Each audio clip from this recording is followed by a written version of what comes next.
during the show, send a super chat. It really makes our haters mad, and we're just going to spend it on drugs.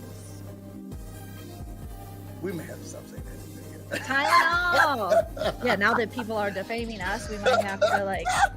But the whole reason, try to take the power back, and you try to like make a joke about it because you're like, damn, share a little bit that you're an alcoholic, and all of a sudden people are like, you do pills. It's like, I never had a drug problem. Can we just state that? I've never had a drug problem.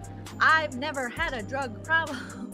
I've had drug problems. I'm telling you, these people be in your life, and it's like, God, it's the drugs, okay? Some people you don't want to say it's them, you want to say it's the drugs, okay? And until you get better, you come back to me. There's nothing wrong with having a drug problem. There's nothing wrong with having an addiction.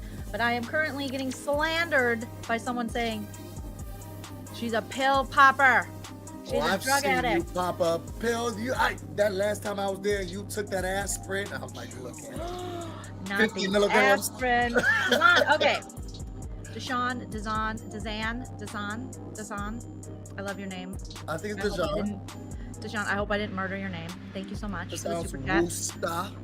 First super chat. We're definitely going to spend it on all the drugs, all the time, all the Midol. Oh my God, I popped so many Midols when I got the Crempalones. Okay, but so far I haven't found any medication that I completely love. I think the antidepressant I'm on is called Prestique, and that has some stuff for anxiety, because, you know, a lot of the depression, it stems from, you know, anxiety. So amazing.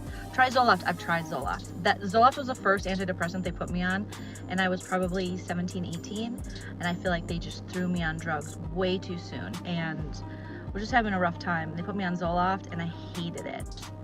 I think Nana likes Zoloft, but I gained a bunch of weight. I just didn't like it at all. Yep, I hit the lottery of addiction and family, so much like many of us. Trazodone is good at night. Have I ever had Trazodone? I don't know. Back in the day when they misdiagnosed me, they put me on Seroquel. Oh my God. I have friends who take Seroquel and they love it and they're fine on it, but they just threw me on Seroquel and it knocked me out for 16 hours a night. It was horrible. I look back at that time as just a fog. I gained, yes, Joan, I gained so much weight.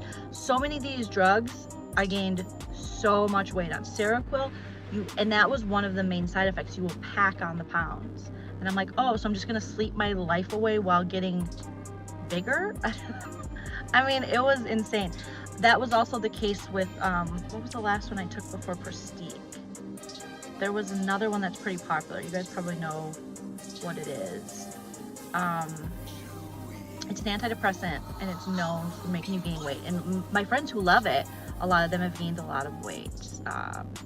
So we're gonna put you on, they put me on Lamictal for years, which Lamictal was a scary drug in that it works very well because it works for people. I think it's the same thing that triggers seizures, they told me, helps trigger like your moods or whatever.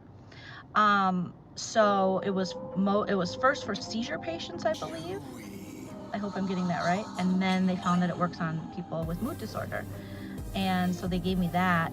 But the scary thing about it was it had quite the side effects. If I would have gotten pregnant on that drug, it could have been very dangerous. Like your baby could be born with like exposed spine, like all kinds of very scary things. So I was always asked, are you gonna try to get pregnant? And I was always on a birth control because I'm like, no, I would never want to expose like, you know, a baby to this, and then they'd have to wean you off onto something else, and then to find out that for all those years I didn't even need that.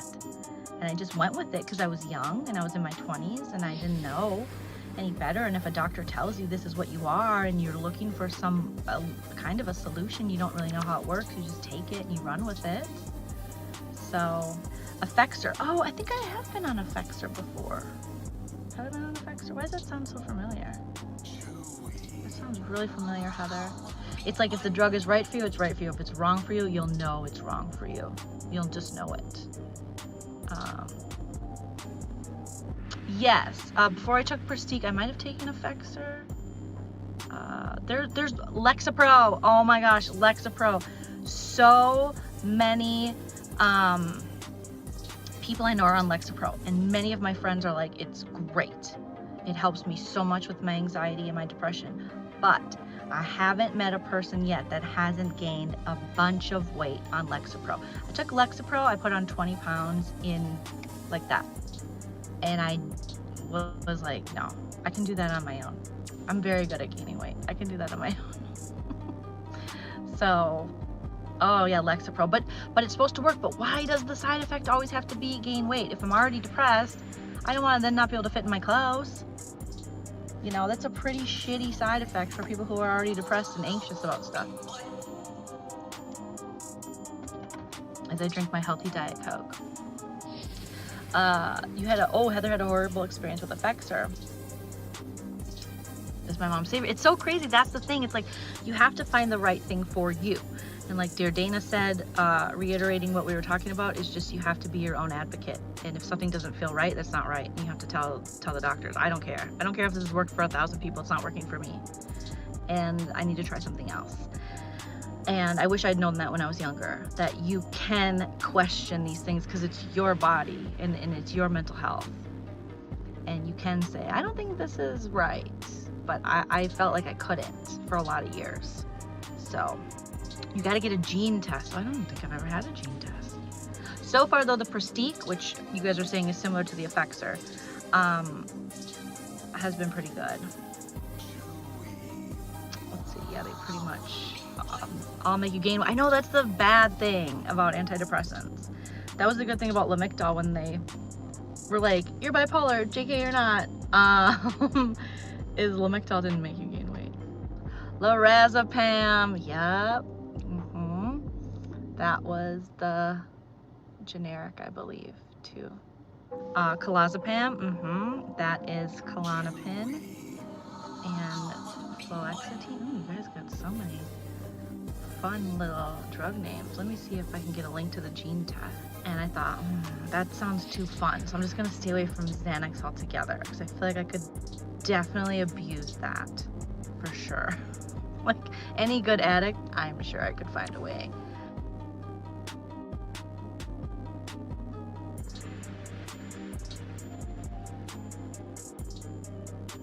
What's wrong with Angela?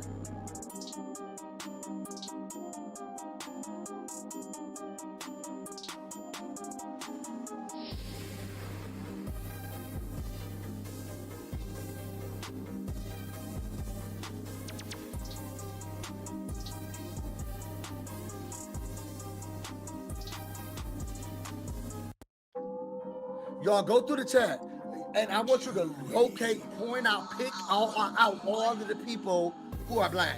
Not the cap. Y'all go through the chat, and I want you to locate, point out, pick out all of the people who are black. Huh? Y'all go through the chat, and I want you to locate, point out, pick out all of the people who are black.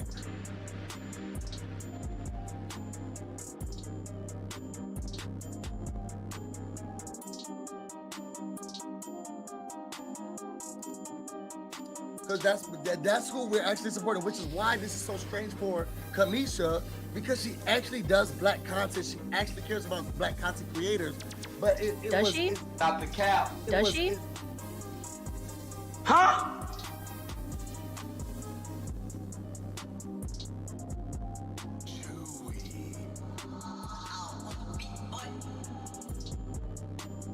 Does she? It's fun to make sure that I'm off. She didn't even reach out. When he pushed me away, she thought it was a great thing. The person who cares about black people. It's good to push them away. Oh, it's great to make sure that they're ostracized and not in.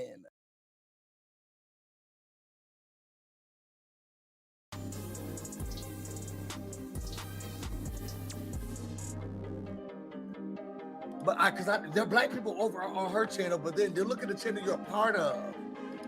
And you got that right. You about to say you got a mod, you're a mod or whatever, but everybody's mod. You got that, but how many other people This is how he gives people this is how he gives people a power. He's like, I'll give you a wrench. He acts like that's like, oh my god, people are just dying to be your mom. You know what? And you then, deserve a wrench. I want to interview you, and I want to tell you how great you are, and then I want to plant seeds in there. Okay. So He has does he has a treasurer? Don't they, isn't there a treasurer? Because I said I gave money and I Jump have in all real of those quick. receipts. the But the only host, reason you my ever treasurer, didn't host or you didn't, because people are always like, I get nervous about that. My side, Tiffany was talking, and I was trying to find my race. like literally out and out. Remember the last? When I had to talk to June, I was nervous because I get a lot of dicks. I don't like. I'm just like, oh wow, you were so I know, so I can fix because I don't want you from you. And that's I've said this it's before. later on, way later on. Having to connect people to Oh, it each other, is? but Yeah. and every therapist has told me it takes are amazing. And about this, I would have gotten rid of this. Keep But going. this girl ended up blocking me. I think we talked about it. Because I can see the side of you see me. I was in the Yeah, hashtag back up. Okay, Now, here we go go. back up. 3 weeks, Yes. and they sat down and they become friends. And this is I you're don't know. masochist. Because she blocked me and I thought, okay, that's perfect, you know, because Yeah, so if easy, I so great. Oh, did and like okay. Because I shared about my own anxiety, so she just keeps sending these messages. Learned you, but she had to learn that she was in these people's homes every week. Yes. And they sat down and they become friends. And this is YouTube, girl. We was just watching them once a week. Now it's whenever you get a chance, you're putting them on and you're listening to them and you feel connected to them. Of course, which is a beautiful thing. The difference of, you know me, I'm always here. And it's like, girl, Yeah. I've never seen your name. It's tons of people here because their caring is different. Now you don't got to take on any of that stuff. Your problem is you are not a doctor. You could have said, oh my God, thank you so much, like I do, if I open up and respond. Well, I was at it once it started getting, I thought, just too inappropriate. I just said, I don't think this is appropriate for us to talk about. I was trying to be as nice as I could. And she was like, you're a fraud. You know, I'm just like, oh, Jesus. After having blocked me for all this time, it's just like, girl, please, I hope this isn't the thing that you focus on in your life. How we got here? You was talking about Okay, so that's what I'm saying. Like, interviews. yeah, okay, so we're talking about the Tiffany thing. So there was a BB podcaster that was upset with her, or BB blogger, I don't know what she considers herself, but probably blogger, that Tiffany didn't get back to her in the DMs. But I can't imagine at the level we're at, we already have all these DMs. I would imagine most people on Instagram have like message requests. You get all those weird ones like wanna buy followers, you know, the ones that John Yates allegedly always replies to. So, you know, you got those ones like, you want 100,000 followers from India? He's like, I do. Sure Do you do. take cigarette butts as payment? So I imagine everybody gets these kind of message requests, but I have a lot of requests and I'm not getting back to you because I don't like you or anything. It's a lot. Sometimes it doesn't gives me feel that anxiety. way. I understood so- it. I just didn't like the one. Let me choose my words carefully because the girls gotta take it twist. I understand the frustration. Because I can see the side of, you see me. I was in the hashtag. I was in the algorithm. I messaged you first. I wrote this here, and sometimes learning or not knowing, because I felt like Big D did. Now, before he went on and called Taryn everything but a child of God, he did say, like, look, maybe you did message me, maybe you did say something. That's in somebody else's hands, or somebody else is handling this, and I'm trying my best to get back to everything. In due time, it was gonna happen. In due time, it was going to happen. It was just like when and what it looks like. It was never something I worried about. Because I'm not trying to interview the girl. I'm not trying to talk to my soul on my channel, girl. I barely talked about the show. But yeah, I think they're cool people. It's good to know you more. I'm gonna be cooking with us next week. Like, we could be cool, but that's just it. But a lot of people want more than that. And knowing that they work hard for this and they put their content out and people know them and they should be the name, sometimes then it feels bad if the person who, like, you saw my message that probably got to the other side of Instagram. All these big brother contestants, they're not seeing our messages. Like, I sent a DM to Chada in the Instagram, knowing she probably wouldn't see it because I didn't see her email, and didn't get mad a day in my life that she didn't get back to me because She didn't respond to you? No, but she followed me on Twitter. I love her. Let me tell her. No, don't do that. But I'm just saying, like, there's no, of course.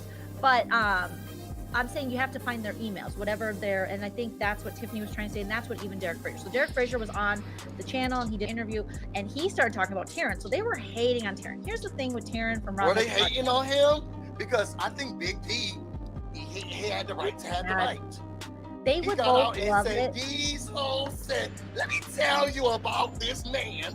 Okay, Check, you didn't play the game, I did, okay? I think he has a right to be upset if you come out the house and the people are talking cash money, okay? Taryn doesn't talk. I feel like he's not doing anything personal about Big D. Big D's game sucked. He can do as many interviews as he wants. Tiffany and the whole cookout can co-sign for him because they're nice people. But we, the fans, watched his game. It was garbage, trash. It just was. And that's fine. He can do whatever he wants now. But to go back with revisionist history, and some bloggers want to lie for him, and that's fine, go ahead. But it was not a good game. He did not know what he was doing. He had no idea. He was sleeping through shit. He said he had it planned down. And that's what the man said, and I'm going to go with the man. That's what he said. He's the biggest player ever, and he's underrated. But for him to act like Taryn personally, this is just what Taryn does. And they both were like, and Taryn who? I'm sorry, but I'm pretty sure Taryn has more followers than both of you combined. I'm pretty sure not the follower Taryn thing. That's not more work than both of them combined. It just is the truth. It, whether you like Taryn or not, the dude works hard. So this whole narrative of Taryn shouldn't be there, he's a fixture in the Big Brother community. He's put the work in. Didn't like what he said, okay? And I don't think it was unfair. Now the man was going in a little strong, but I don't think it was unfair to be upset. I was like, all of these, girl, like all of these. From the streets. Stop the What's cap. wrong with Angela? I Stop the don't like cap. criticism all the time. For sure, but to call him trans, he can't remember his name, Taryn. He keeps calling him trans, and I'm like, what's with that D? What's with that Big D? He's like, trans. He always says trans, and in that interview, he said it multiple times. Trans. Because Big D's not funny. He's not quick on his feet. He's not any of those things that he wants to be because he wants to be a podcaster. His friend who can dance, he seems like he's really quick and fun and funny. Big D's not, and people aren't all gonna like you. We gonna go on Big D tirade? Jesus, what you do this time? Oh my God, I've been going on Big D all summer. Like, I do not enjoy this gentleman, and I just don't enjoy him. I don't. He didn't do anything in the show. God, you don't watch the live feeds though. Like, we watched the live feeds, and what we saw from him we didn't like. Now, I do like that they're all friends and they're all making stuff happen. And if he did something, like he did say the cookout in him wanted to, or he wanted to pitch something like a Jersey Shore type thing, I'd watch it even with Big D. But I don't enjoy him. I don't enjoy his personality. I don't enjoy how he isn't accountable for things. It's not like I think he's a horrible person. I just didn't enjoy him. And for him coming this hard at someone, Big D, you did not know much about Big Brother when you came in that house. Don't lie. You were Joe Frazier's son. They love casting a celebrity son, celebrity daughter here and there. But like you were kind of a waste of a casting. And Stop the cap. A lot of lines. This is how it is. And that's fine. Are you friends with him or something? No, I'm not friends with everybody. Like, you know how I get with Big Brother. Especially this season, it was very touching. It was very touch and go with me and Big Brother. I wasn't as honed in as I normally am. And I think it was because I started doing it with Jess, and then I started getting like a new phase of Big Brother that was different. So it was like, it seemed weird. So now at this point, it's just like, I mean, he played the game. And he got second place. He did what he did. Yeah, he did what he did. And that's it, bro. And however he want to tell us the story, that he'll tell the story that way. I don't think it's okay to feel people can get hurt by criticism. I'm so anti-black. I'm so anti-black.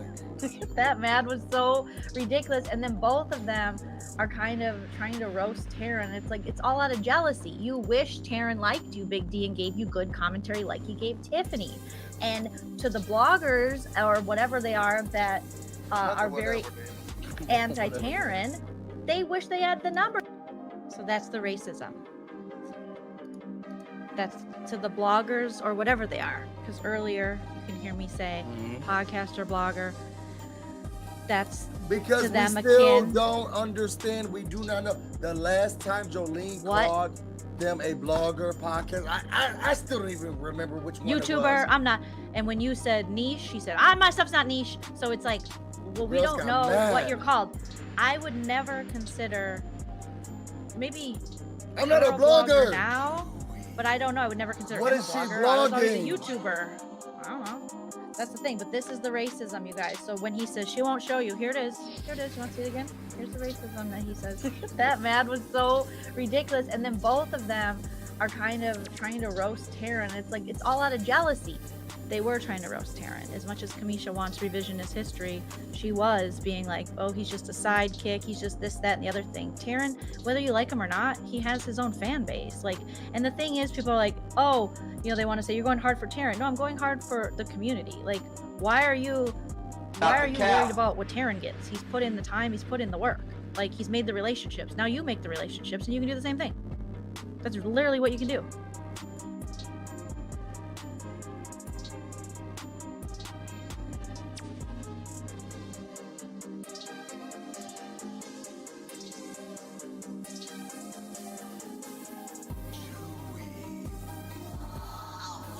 And to the bloggers or whatever they are that are very anti-Taryn, they wish they had the numbers and got the viewership he does. That's just the bottom line. People have done that. These same people have done that to us, Busy.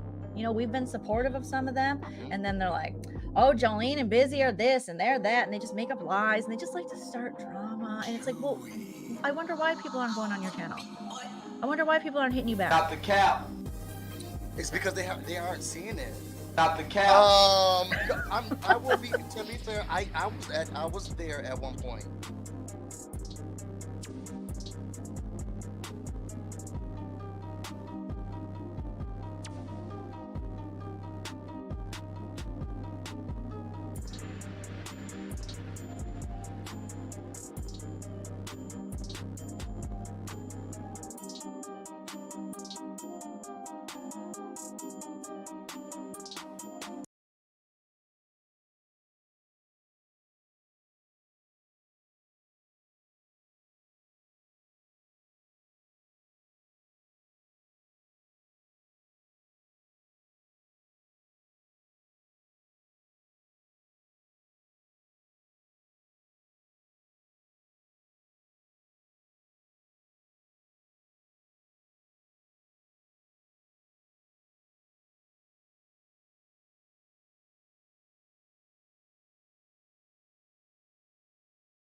What's wrong with Angela?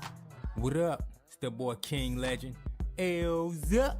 You are now rocking with my big homie Metro D. Pull up.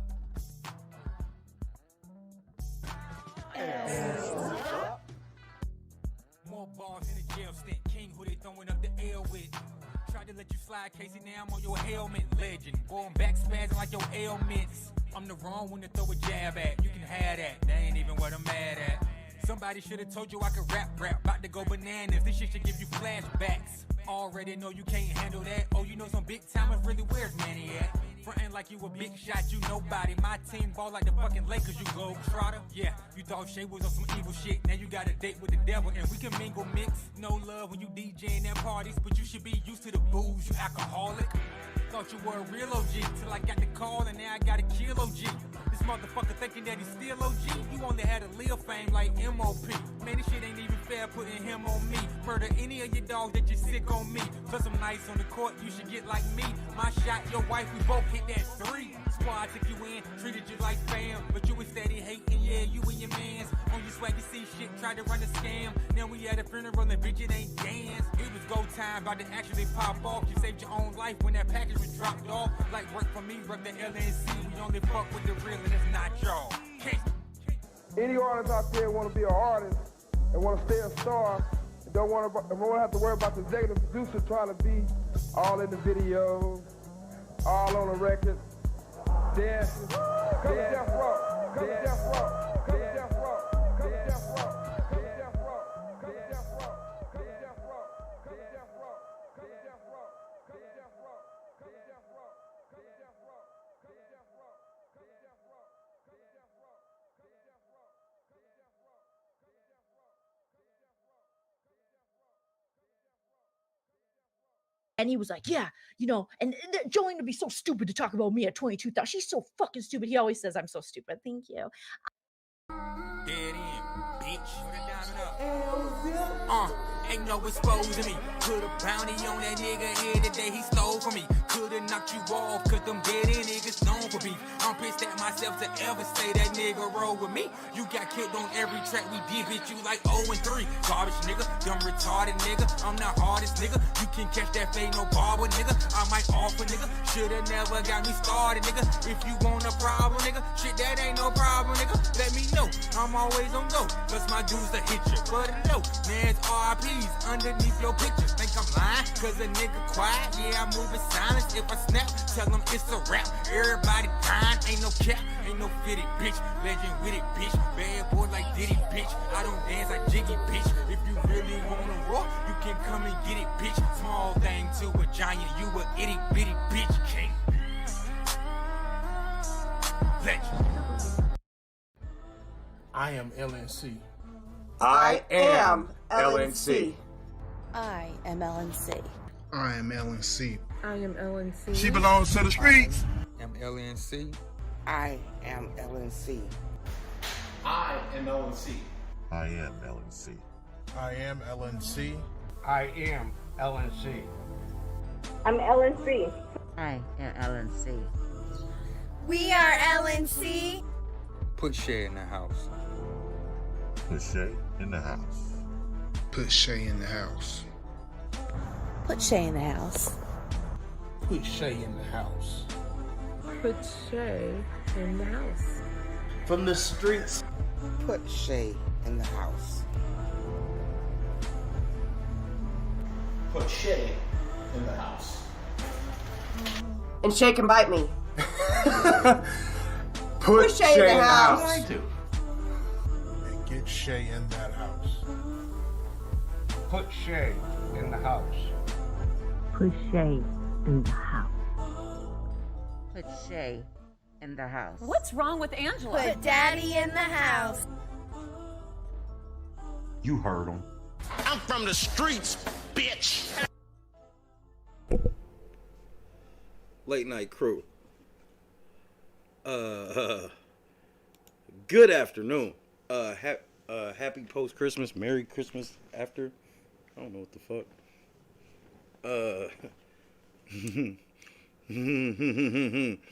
Oh boy. Oh boy. Oh boy. How should I start this? I know.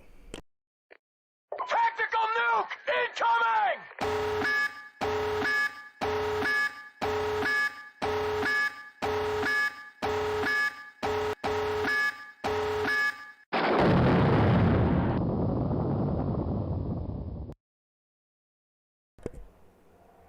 Oh no. Joleen.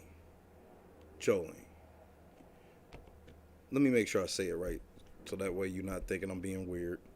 And he was like, yeah, you know, and Joleen would be so stupid to talk about me at 22,000. She's so fucking stupid. He always says I'm so stupid. Thank you.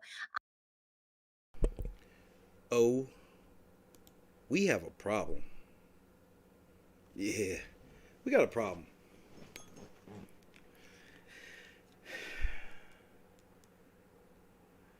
So in today's episode of Joleen's a racist bitch who's always putting her fucking foot in her mouth because she's a fucking idiot. Today we have a fun one. Oh, today is a fun one. Oh, it's a fun one. Yeah.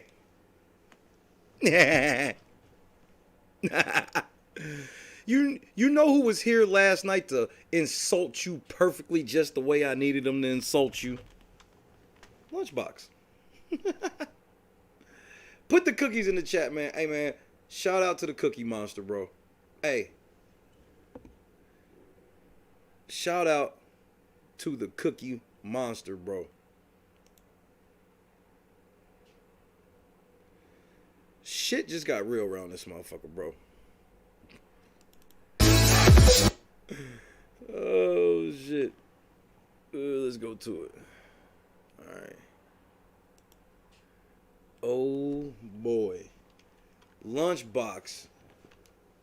Because you know he's just a chauvinistic male idiot. You know, Lunchbox don't know shit.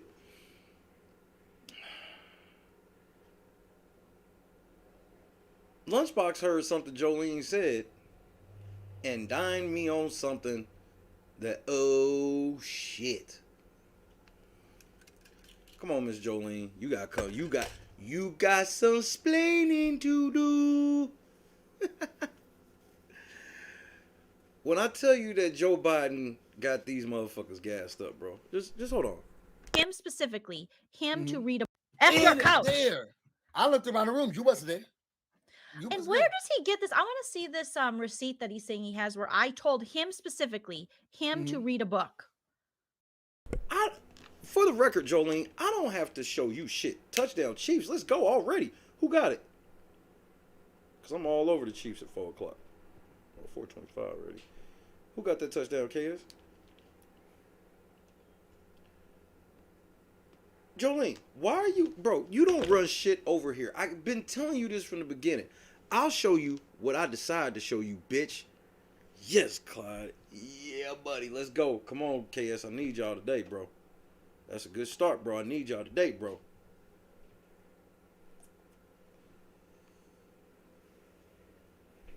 I don't know where she gets this idea that she don't have to talk to me, but I have to talk to her. Bitch, I'm God's son. The devil don't make no rules with me. I stand on that, don't I? The devil ain't nothing but a fucking liar anyway. But that wasn't the part that stands out the most. The fact that she goes, well, show me where I said such and such, go read a book. AKA, I told him to read a book, I just didn't say his name. But listen carefully. I looked around the room. You wasn't there. And where does he get this? I want to see this receipt that he's saying he has where I told him specifically, to read a book.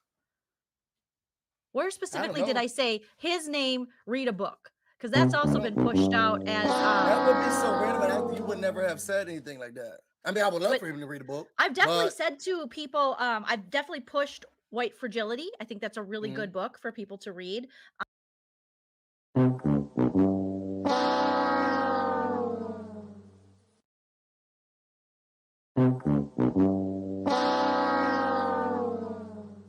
This the kidnappers again, man. Man, stop saying that shit over the phone. Damn. I can't say shit, can I?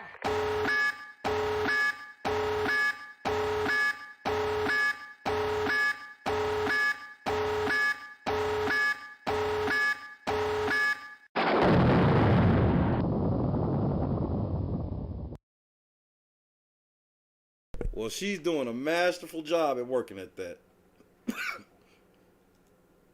So, I'm going to make sure I put this link in the description as well. Let me read who it's from first so I can make sure I give them their proper credit. I want to make sure I give them their proper credit. All of that good stuff.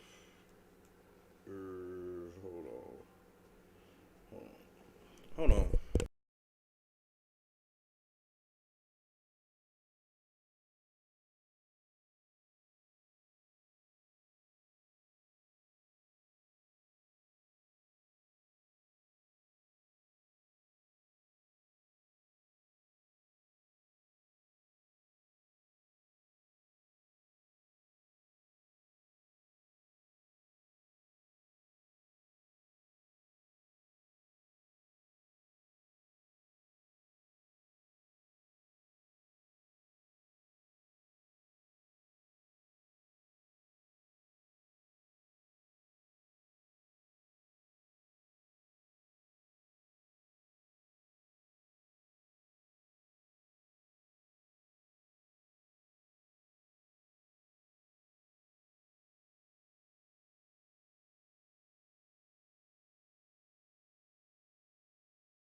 All right, my bad. I'm back. Look, all right. So this is what it is. I want to shout out Carolyn Borisenko.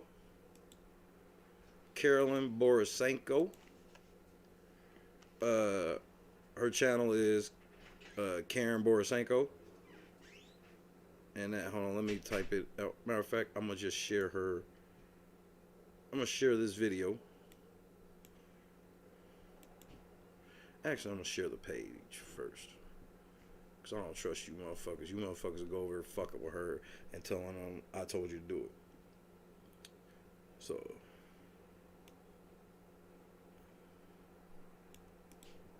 Or it's Carlin Borisenko. Okay? Let me put that shit in the chat. Oh, I had muted the mic, KS. I was talking to Christy for a second. My bad. I thought I said, hold on. So, Carlin Borisenko. Who's Carlin Borisenko? She is a psychologist.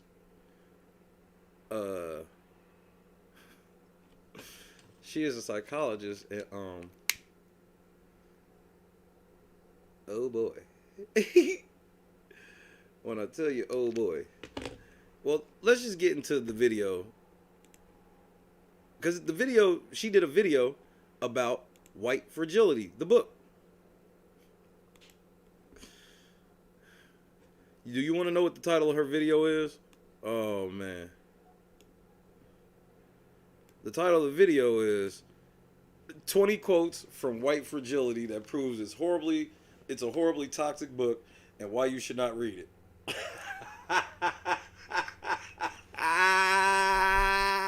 Stop the cap. Ooh, Joleen. Come on in, Joleen. Come sit down. Come sit down. Come have a seat. Come sit down. Come have a seat. Oh, no. You done fucked up. Ooh, you done fucked up. So let's get White into Fragility is a book that an awful lot of people have been talking about and reading lately. And not even that, but organizations are buying bulk copies of this book and giving it out to their staffs and strongly encouraging their staffs to read the book and have book clubs and discussion groups analyzing their own White Fragility. And I do just for the record, Joleen learned how to connect better with black people and learn better about white privilege from a white person. Oh my goodness. You have no idea how great this motherfucker. Oh. think that it comes from a good place. When people are engaging with material like this, it starts from a good place of wanting to be better human beings, wanting to create a more fair and just society, all that good stuff. But I hate to break this to you. This book is not going to get you there. In fact, this book is one of the most toxic books I have ever read in my life. And he was like, yeah, you know, and Joleen would be so stupid to talk about me at 22,000. She's so fucking stupid. He always says I'm so stupid. Thank you. And we're going to talk about that in this video. I'm going to give you not 5, not 10, not 15, but 20 reasons. 20 reasons. And he was like, yeah, you know, and Joleen would be so stupid to talk about me at 22,000. She's so fucking stupid. He always says I'm so stupid. Thank you. Oh, no. Oh, no. Hey, bro, I should damn near make everybody wait for Desiree to get in here. Oh, shit.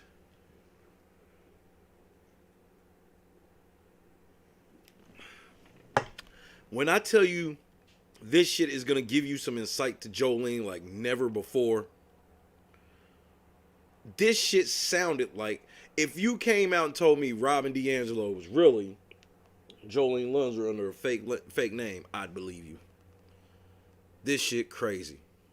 Reasons why White Fragility is an insane, crazy book doing nothing more than pointing out the actual text of the book itself. That's right. I'm going to show you actual pictures of the pages in the book, so there is no mistake that this comes directly from the author. This is not about my interpretation. This is not about any other outside resources. This is about what the author has written in this book. Because I strongly believe that most people who are recommending this book have not actually read this book. Now, for those of you who are new to my channel and don't know anything about my background or me, I'm an organizational psychologist. I have an MBA. I have a PhD in psychology. I have my own practice. I work with individuals and organizations all over the world to help create better, more positive work experiences, build highly resilient teams, all that good stuff. And I am very, very, very concerned about the potential impact of this cursed book. Yeah, Mr. White. Yes, science. Hey, somebody put out an APB for Marcus. Somebody find if you can get a hold of Marcus. The guy got to see this. The guy's got to see this. Hey, put the APB out for Eli. Hey, matter of fact, put the APB out for all my black people that you can personally think of. It ain't got to be no emergency type shit, but let them know that Shay got some shit they just might want to see. On the workplace. That's why I am talking about it. That's why I believe this is very important. And that's why I spent 2 days reading and analyzing and fact-checking every part of this book to make sure I understood it so that I can answer your questions and explain to you why this book is a toxic piece of nonsense. And I promise you, by the end of this video, I will absolutely prove to you that this book is toxic and racist, and the author is not much better. But before we get into that, listen, folks, I'm trying to grow the channel. If you like what I'm doing, please make sure you subscribe, turn on those notifications. I'm gonna let you ride. I probably owe you dinner. Carlin, I probably owe you dinner, ma. I don't mean that no offensive way, but you understand. I'm sure of it. You think you're subscribed, just double check for me because YouTube may have made that decision for you. All right, let's dig into it. And what I've done is I've got a series of screen caps, or actually photos that I took with my phone, of the actual physical book. And I'm not going to do these in order of insanity, although it does crescendo to a nice level of insanity at the end. But what we're going to do is we're going to go through 20 crazy things starting at the beginning of the book and working our way to the end. And so the first thing we have is on page 25, and this is Robin DiAngelo essentially saying that her entire field of study, because she is a whiteness studies professor, that is what her PhD is in, I believe, whiteness studies. This is basically Robin DiAngelo saying that her entire field of study is based on the idea that white people are the norm and black people are a deviation. And I should say, just to give this... This is the book Joleen want me to read, my nigga. This is the book right here. Well, not me. She want her white friends to read this book so they can learn how to be racist like her. Don't believe me? Just watch. Overall context for what we're going to talk about in the book White Fragility, Robin DiAngelo focuses exclusively on the white-black relationship. That's it. She does not talk about Latinos. She does not talk about Asians. She does not talk about Native Americans. She does not talk about Indians. She does not talk about any other group except white people and black people. She actually says it in the book. So already mega red flag. White people have to deal with all races of people that aren't white. Right? Right? Nah. They need special training for the niggers. That's why the focus is going to be white versus black, because that's how she wrote the book. This is on page 25. Whiteness rests upon a foundational premise. The definition of whites as the norm or standard of human and people of color as deviation from the norm. That is the premise on which her entire field of study is based. She just said, out the fucking gate. Out the motherfucking gate. The premise is set where the standard is white people and the deviation is black people. Nigga, what? Joleen, this deuce is mine. This deuce is mine. Oh, I can't wait to see what type of bullshit tactic you try after this. Hey man, you fuck with my shit, it's gonna cost you. That's all I gotta tell you. Whatever you do to me, it's gonna cost you. That whites are normal and people of color, or in this case, black people, are a deviation from normal. Now, to me, that sounds incredibly racist and is not something that I would base any thought or strategy or theory on. It just isn't. That's an incredibly racist thing to say. So MVP, what this is this chick is telling people like Joleen, don't read this. Joleen, the book that Joleen told white people to read is a book that's racist as fuck. And this white chick is trying to help all white people like, look, don't fuck up with niggas by reading this book and governing yourself accordingly. So she's reading all these quotes from a book that Joleen is telling white people to read about their relationships with black people. You can't. Oh, this is the most unreal shit ever, bro. Kick back. Let's keep going.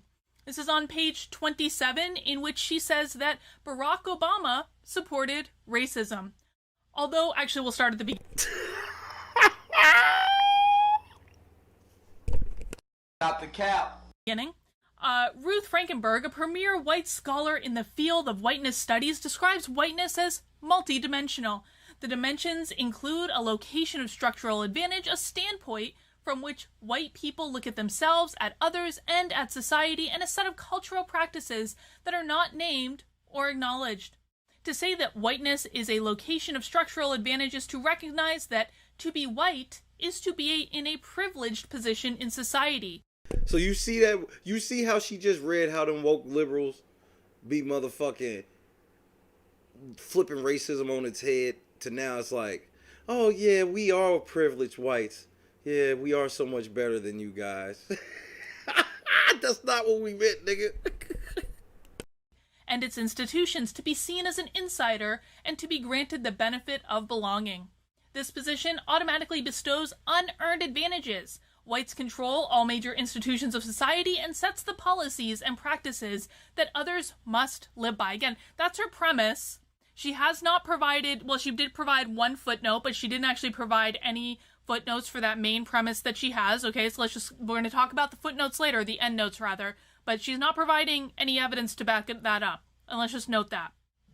But let's get into the real crux of this one.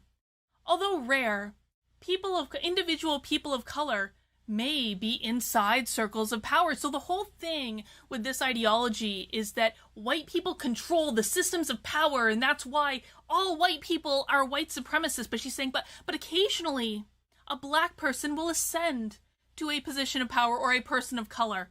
Although rare, individual people of color may be inside circles of power, Colin Powell, Clarence Thomas, Marco Rubio, Barack Obama, they support the status quo and do not challenge racism in any way significant enough to be threatening. So Barack Obama supported racism in the world of Robin DiAngelo. Let's keep going. And that's weird that she spins that like that. That's weird that she spins that like that, to where it's like, yeah, they didn't do anything for racial justice like they shouldn't have, or like they should have. But that's not because, whoa, that is some wacky shit. And then saying a nigga will, every once in a while, a nigga will ascend. Oh, thank you. What? Page 34. This is it basically builds off that last one that we just saw. At the most general level, the racial frame views whites as superior in culture and achievement, and views people of color as generally of less social, economic, and political consequences. People of color are seen as inferior to whites. At the most general level, niggas ain't shit.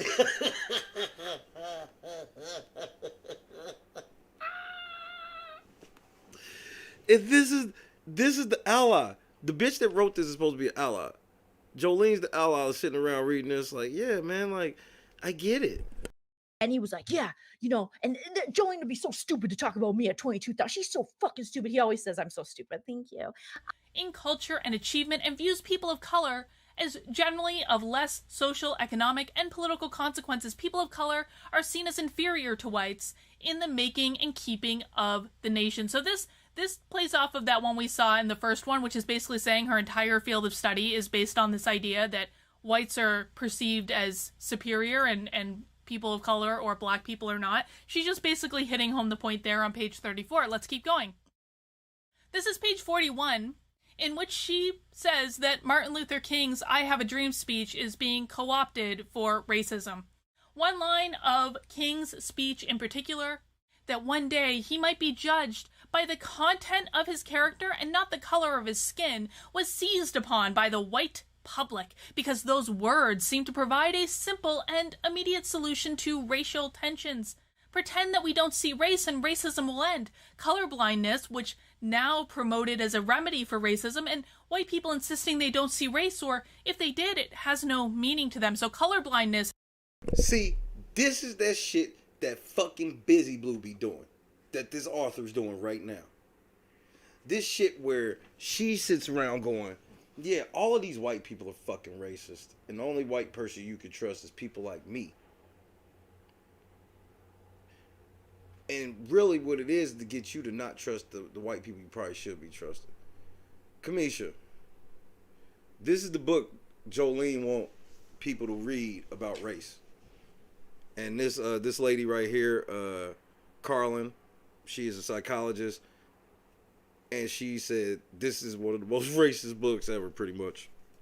And we're going through it. Called White Fragility. This is one of the key sins that white people can commit in the land of Robin DiAngelo, but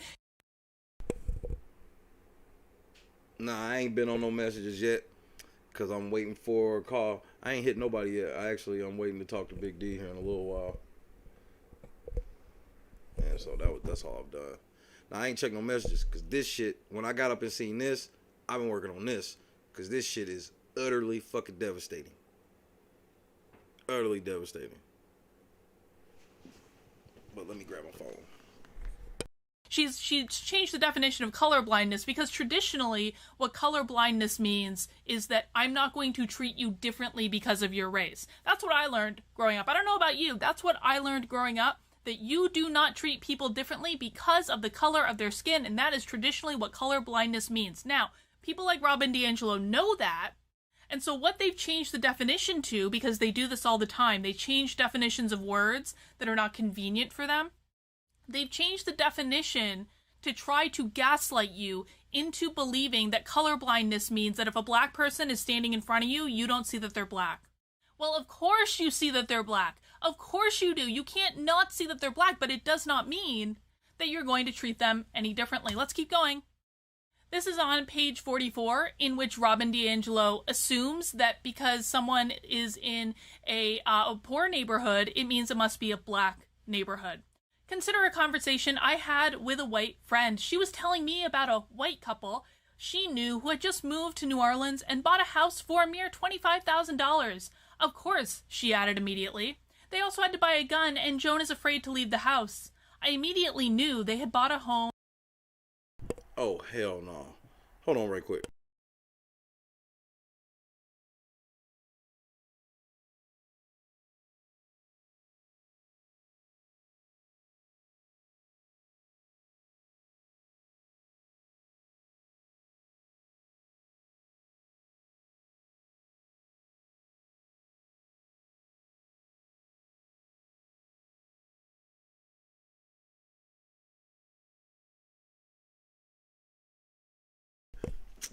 All right, my bad. All right, Kamisha, I just replied. I was trying to type it and it was taking too long, so I just sent a little voice memo. In a black neighborhood.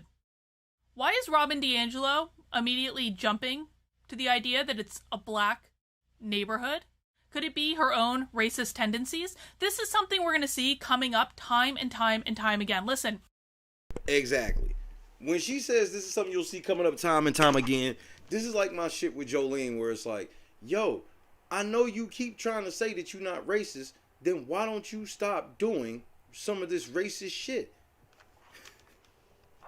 let's talk about projection for a second. Projection is the idea when people are projecting onto other people, generally what's happening is there's something bad that they've identified inside themselves, something that makes them uncomfortable, something that creates cognitive dissonance. If I'm a good person, that means I can't be racist, right? What I believe is happening throughout this book is Robin DiAngelo was brought up probably, and she kind of writes about this in the book actually, in a very sheltered white existence where she wasn't really exposed to many people of color, and so she may have developed. Hey, hold on. Hey man, Kamisha woke up, thought nigga hit her with the code switch.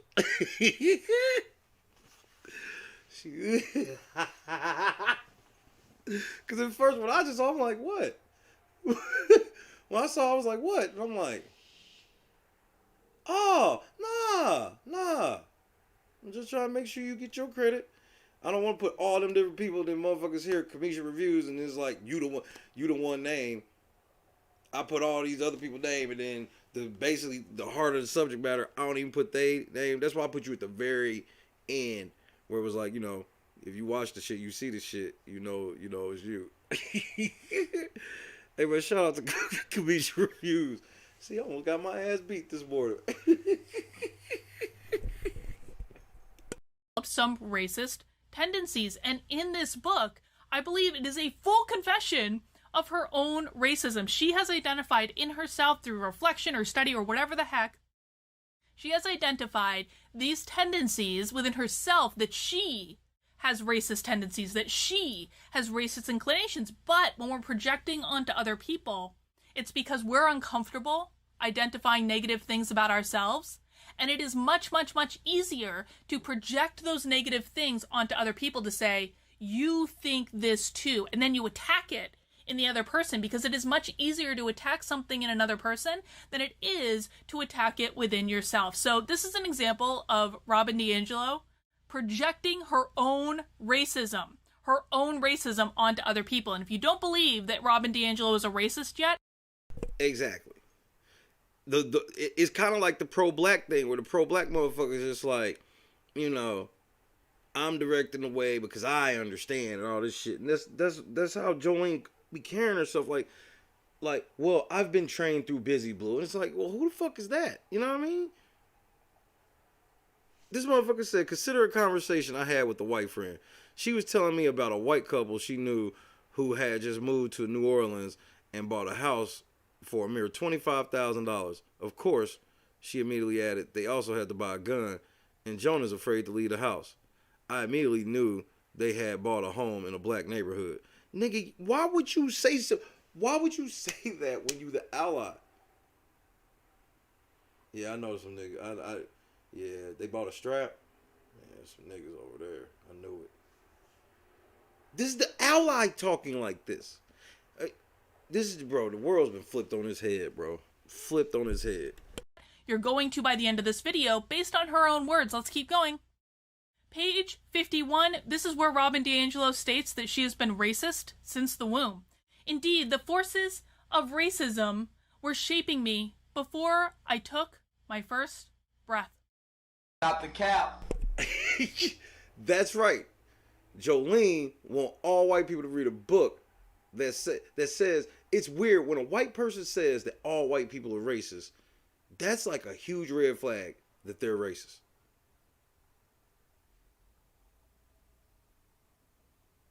Oh, that's even funnier. That's even funnier.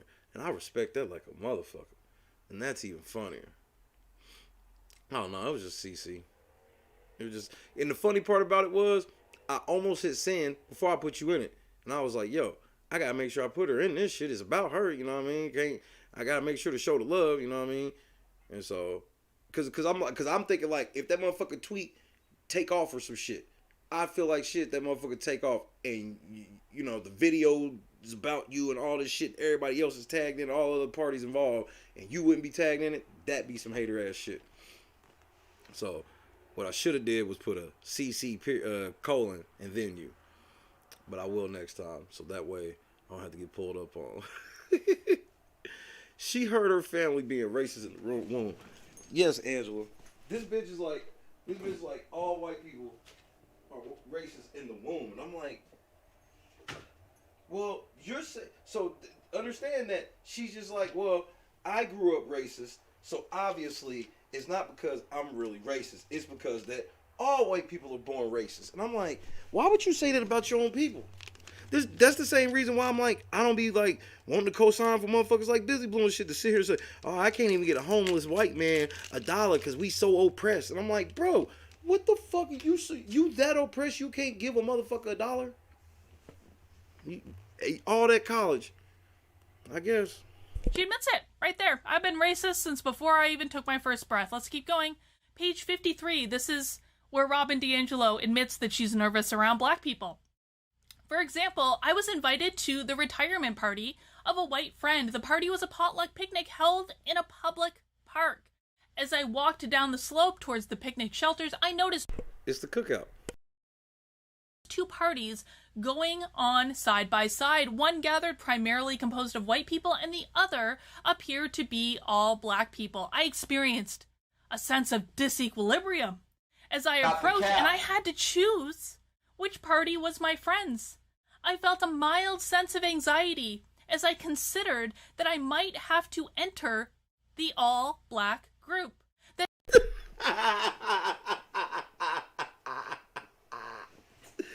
Please, white people, go read White Fragility, like Joleen told y'all. Please don't. So you can fuck all your black relationships. You gonna fuck this shit up. I'm telling you. You got a white chick on TV like white friends. No.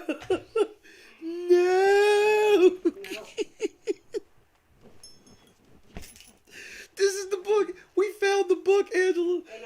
We found the book. We found the book, Angela. We found the book.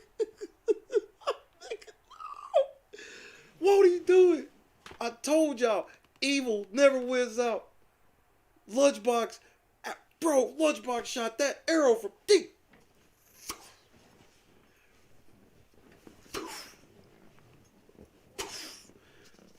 I woke up, watched this. I was sitting here with 4 times. I said, nigga, are you crazy? From the backup. What's wrong with Bucker? Ooh. Let her read that again, man. That is some telling shit, bro. White people, and the other appeared to be all black. The slope towards the picnic shelters, I noticed 2 parties going on side by side. One gathered primarily composed of white people, and the other appeared to be all black people. I experienced a sense of disequilibrium as I approached, and I had to choose which party was my friend's. I felt a mild sense of anxiety as I considered that I might have to enter the all-black group. Then mild relief as I realized that my friend was in the other group. This relief was amplified as I thought I might have mistakenly walked over to the black party. She's admitting that she was uncomfortable around the idea of going to a potluck with black people. Let's keep going. This is on page 69 where Robin DiAngelo admits that she was raised. This is an ally, Joleen. This is an ally. This is an ally. Because I guarantee all you racist ass liberal motherfuckers damn near want her dead, bro. I guarantee it, bro. She out here telling all of y'all shit, bro. She out here giving a full lesson in racist WPS, bro. She out here barring these motherfuckers out, bro. She out here warning her white friends. Hey, white friends. Hey, come here. Now, those of you that really want to try to connect with black people in a genuine way because you're not really racist and care about them being black like that, don't try white fragility. Joleen, on the other hand. And he was like, yeah, you know, and Joleen would be so stupid to talk about me at 22,000. She's so fucking stupid. He always says I'm so stupid. Thank you. As a white supremacist, my psychosocial development was inculcated in a white supremacist culture in which I am in the superior group. Have you ever heard anything more racist in your life? Oh, wait for it, because we're going to get more racist later in the book. Telling me to treat everyone the same is not enough to override this socialization, nor is it humanly possible. I was raised in a society that taught me that there was no loss in the absence of people of color, and that their absence was a good and desirable thing to be sought and maintained, while simultaneously denying that fact. This attitude shaped every aspect of my self-identity, my interests, and my investments, what I care about or don't care about, what I see or don't see, what I am drawn to and what I am repelled by, what I take for granted, where I can go, how others respond to me, and what I can ignore. She's admitting that she was raised this way. She was raised this way. She was raised this way. Let's... Nigga, come on, bro.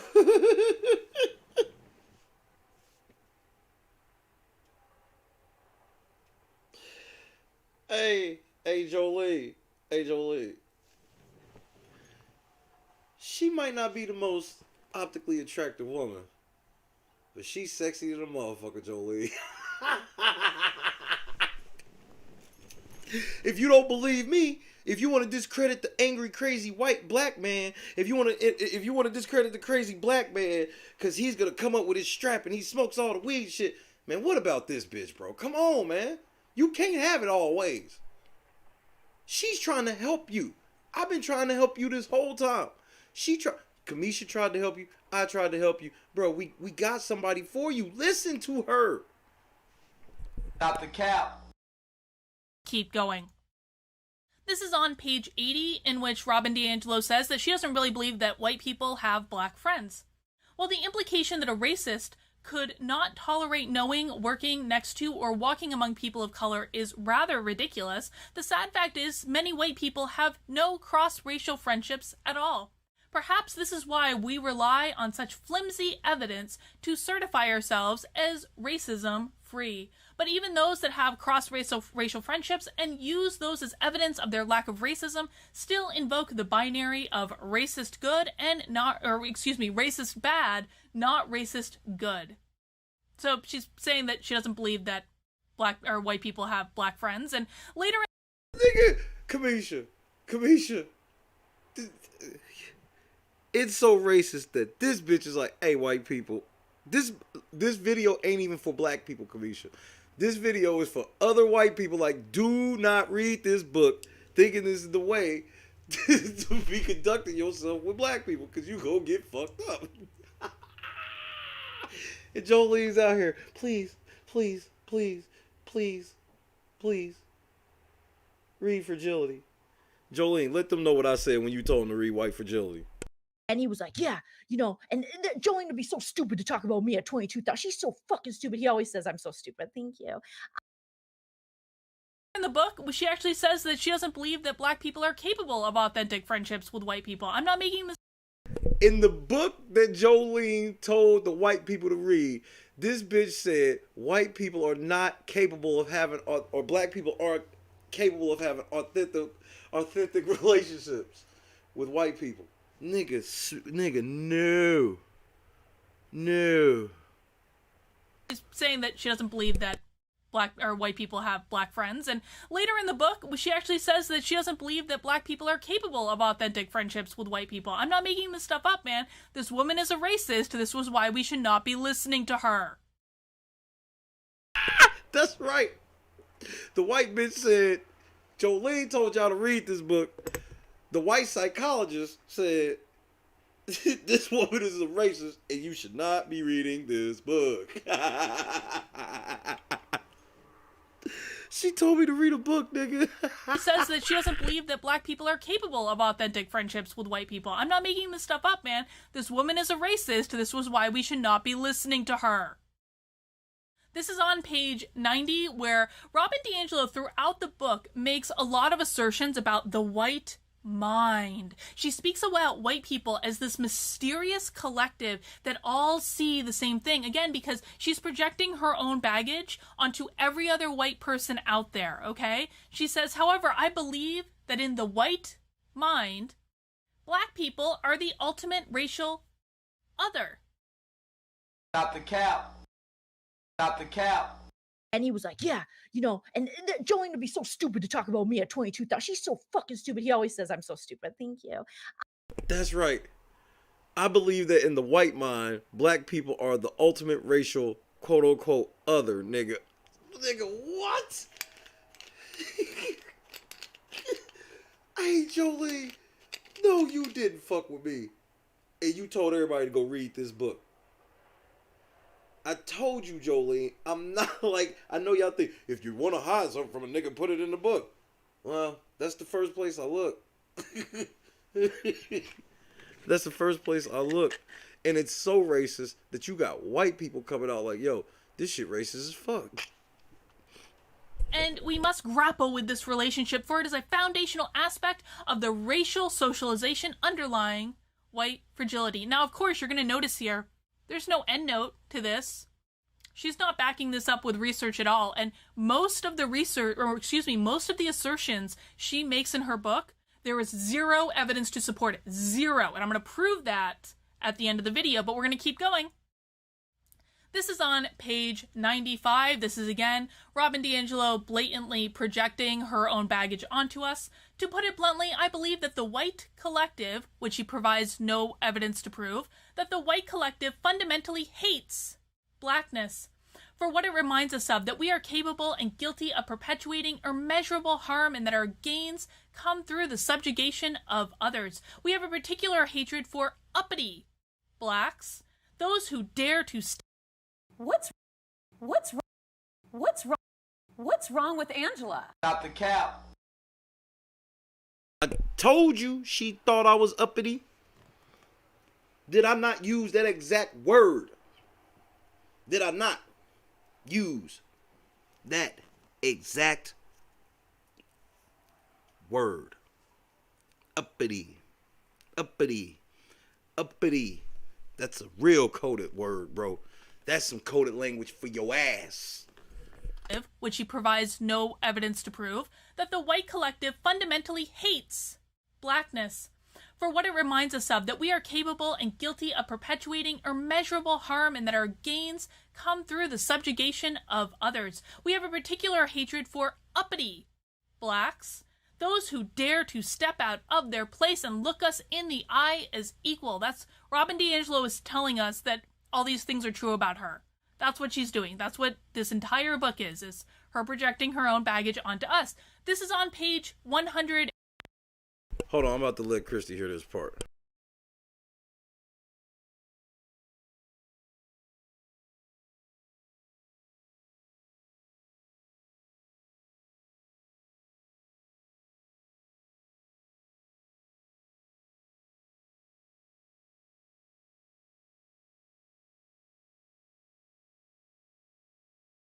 And 8, in which Robin DiAngelo follows up on her comment about her being racist from the womb and says that all children, by the time they're in preschool, are raised, and DiAngelo is telling us that our hatred for uppity, what it reminds us of, that we are capable and guilty of white collective, which she provides no evidence to prove, that the white collective fundamentally hates blackness for what it reminds us of, that we are capable and guilty of perpetuating immeasurable harm and that our gains come through the subjugation of others. We have a particular hatred for uppity blacks, those who dare to step out of their place and look us in the eye as equal. That's Robin DiAngelo is telling us that this is exactly how Joleen's treated me the whole time. Like, bro, I understand why she think like she do now.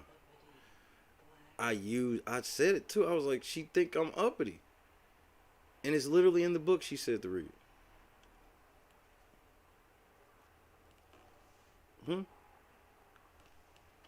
all these things are true about her. That's what she's doing. That's what this entire book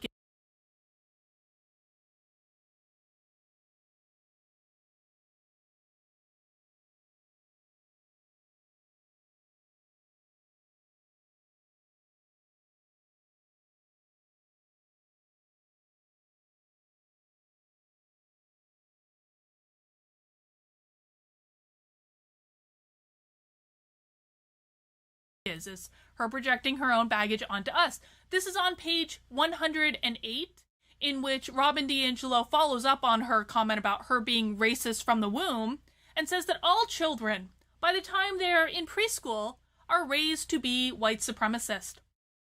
There it is. You white motherfuckers is racist to the bitch. You niggas is racist to the bitch. From the time y'all niggas was 5, y'all was raised to be in the Klan. From the womb to the tomb. That's what Joleen told. She told y'all to go read a book that sit here and says that all white people are racist by the age they 5. That's a projection like a motherfucker, bro. Because first of all, you can't say that. Because no group you pick, everybody is something. So if you sitting here as a white person saying that all white people are racist, that literally can't be true. So why are you saying it? Because you racist. And trying to explain it away. Trying to explain it away. Explain it away. Motherfucker. What? And he was like, yeah, you know, and Joleen would be so stupid to talk about me at 22,000. She's so fucking stupid. He always says I'm so stupid. Thank you. Remarkably, a sense of white superiority and knowledge of racial power codes appear to develop as early as preschool. And then we go on to this quote, as in other Western nations, white children... That's right, white people. Joleen said that y'all all racist as shit by the time y'all go to preschool.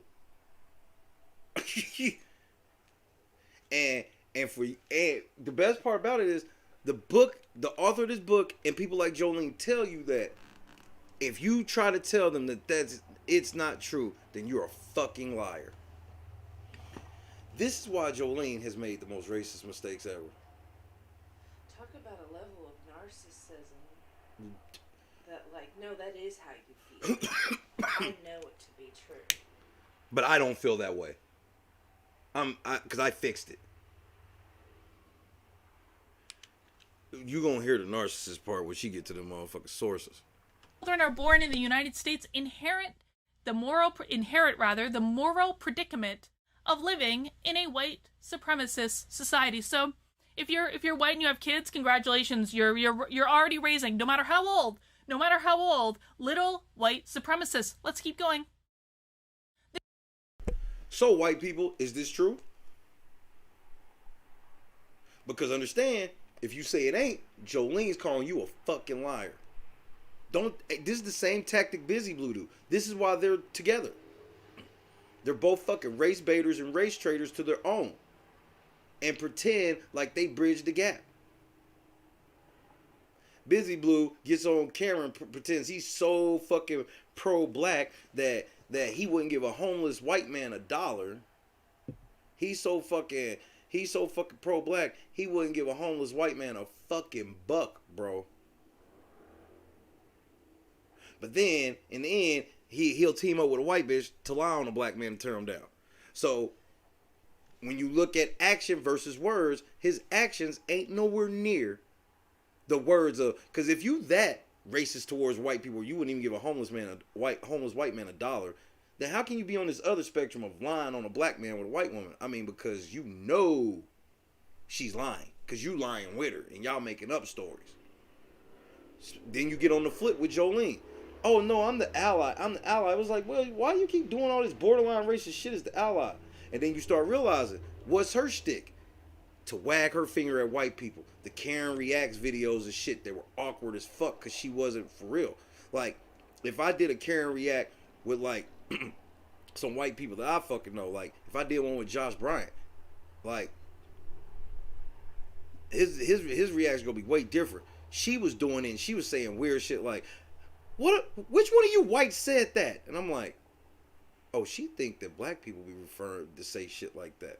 Which one of you whites said that? I was like, because I ain't never heard no white person say that, and I sure as shit ain't heard no niggas say that. You think that's what niggas be saying. Extra point miss, touchdown stands. What's up, Deb? I'm with you, Deb. This is on page 127, and I thought this was particularly interesting because it's in this quote that Robin DiAngelo goes full on Orwell Animal Farm. So you remember if you read Animal Farm back in high school or college, I'll tell you what, right now is a great time to reread Animal Farm if you haven't read it in a while. But if it's been a while, Animal Farm, one of the premises of it is that it starts off as this farm that is taken over by the animals, and all animals are going to be equal. That is where it starts out, is all animals are equal. And then it evolves into some animals being more equal than others, because the pigs put themselves as the leaders of the animals and they got to go in the house and they had special privileges in the house, all this stuff. So Robin DiAngelo is going full on here. Some human beings are more equal than others. Let's read. Given that the goal of anti-racist work is to identify and challenge racism and the misinformation that supports it, all perspectives are not equally valid. Stop the cap. This is what she's been saying about what I said the whole time.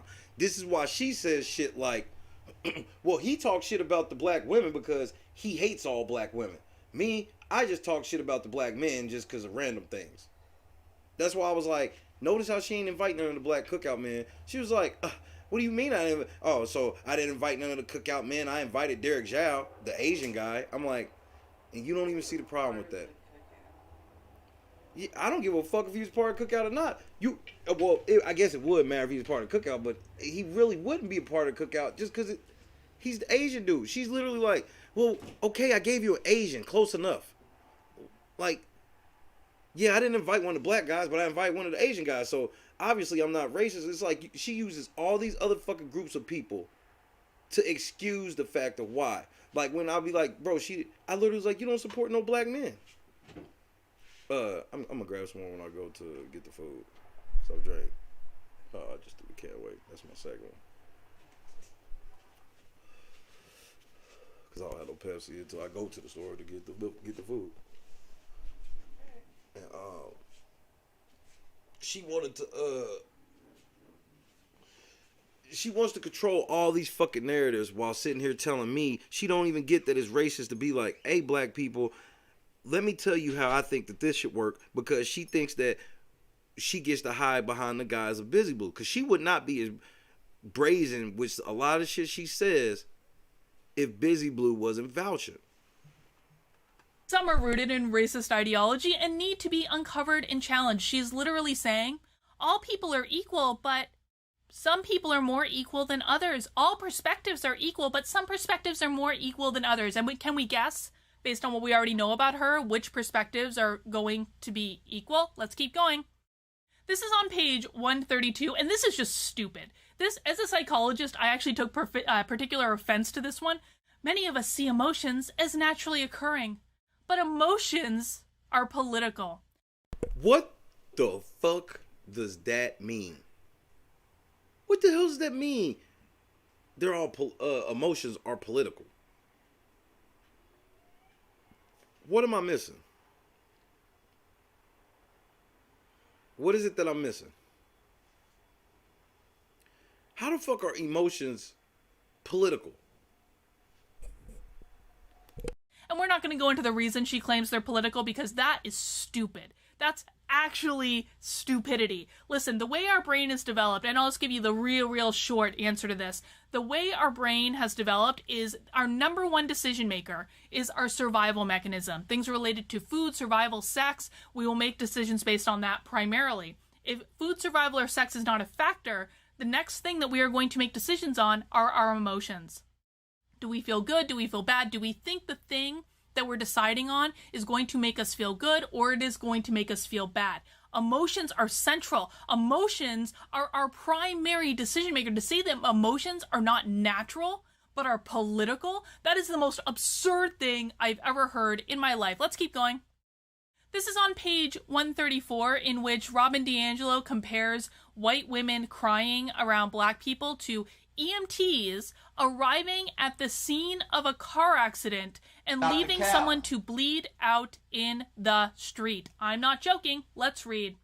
Whether intended or not, when a white woman cries over some aspect of racism, all the attention immediately goes to her, demanding time, energy, and attention from everyone in the room when they should be focused on ameliorating racism. And then we're just going to skip down to the quote at the end there.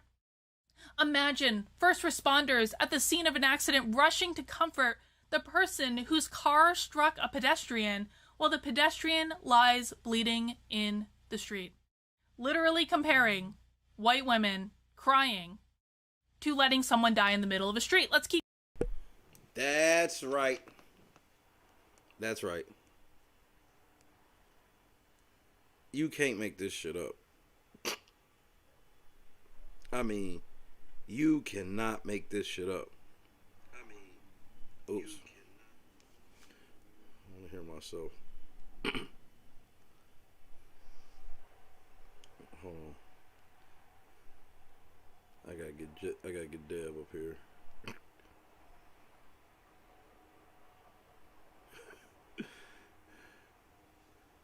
I am in shock by this shit. Joleen, how you gonna lie about this now?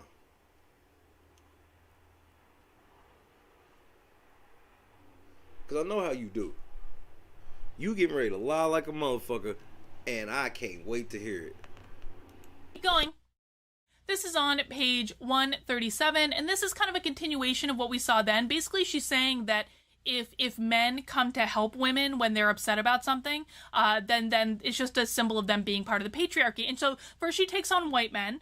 Her notion about white men is that, you know, they've been forced into seeing white women as human beings, but not black women. Let's read. When forced to do... Do you feel that way about Taryn and Rob? I'm racist and so can you.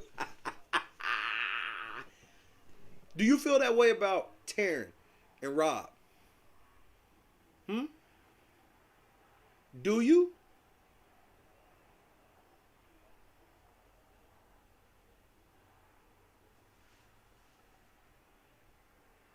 Wow, bro, this is mind-blowing. So white men can acknowledge white women's humanity. White women were their sisters, wives, and daughters, and of course through those relationships, white women's increased access to resources benefited white men. This humanity has yet to be granted to women of color. Never mind that, you know, just spoiler alert, guys, there are white men that are married to women of color, and apparently still do not recognize them as humans. But also interesting in this section is the part about black men, because she's saying that if black men come to, they're nice and kind and empathetic towards white women, it's just because of the patriarchy. Men of color may also come to the aid of white women in these exchanges and may also be driven by their conditioning under sexism and patriarchy. So why do you have a problem with me standing up with you then?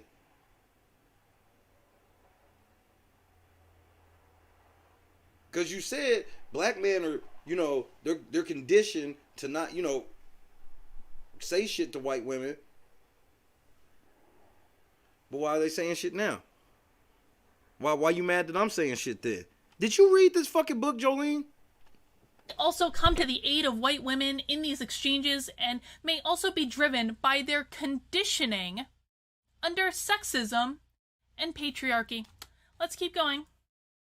This is page 146, in which Robin DiAngelo, I told you earlier that she said that black people didn't have authentic friendships with white people. And this is one of her most stunning confessions of racism in the entire book. Do you know what that means when she says black people can't have authentic relationships with white people? That means don't trust niggas. Just so you know. I hope we're clear on this. Many people of color have assured me, I'm going to start again.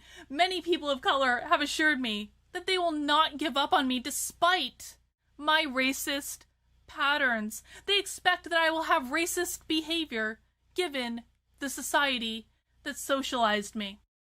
Zero accountability, nigga. Many people of color listen, this is fucking Joleen talking. Many people of color have assured me that they will not give up on me despite my racist patterns. Busy Blue and Joleen. Many people of color have assured me that they will not give up on me despite my racist patterns. They expect that I will have racist behavior given the society that socialized me. Exactly. Busy Blue gives her a pass for all this racist shit because, you know, It wasn't her fault she was born racist. She's trying. She got me on her show.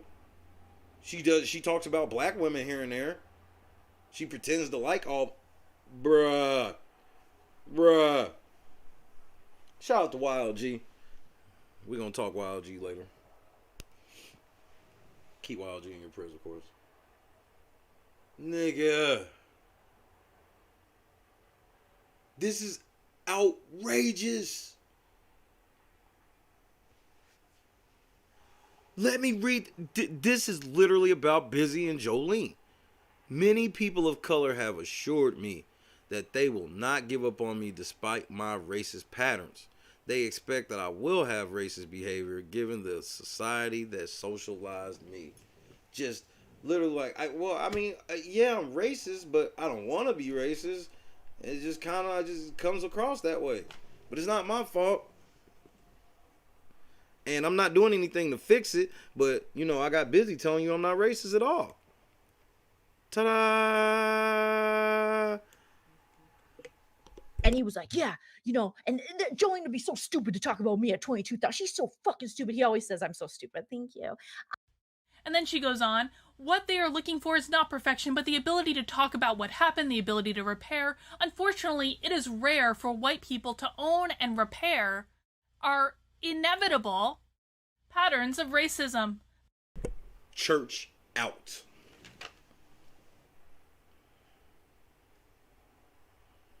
It is rare for white people to own and repair our inevitable patterns of racism. Joleen told all her white friends to read this book because she think all her white friends are racist like her.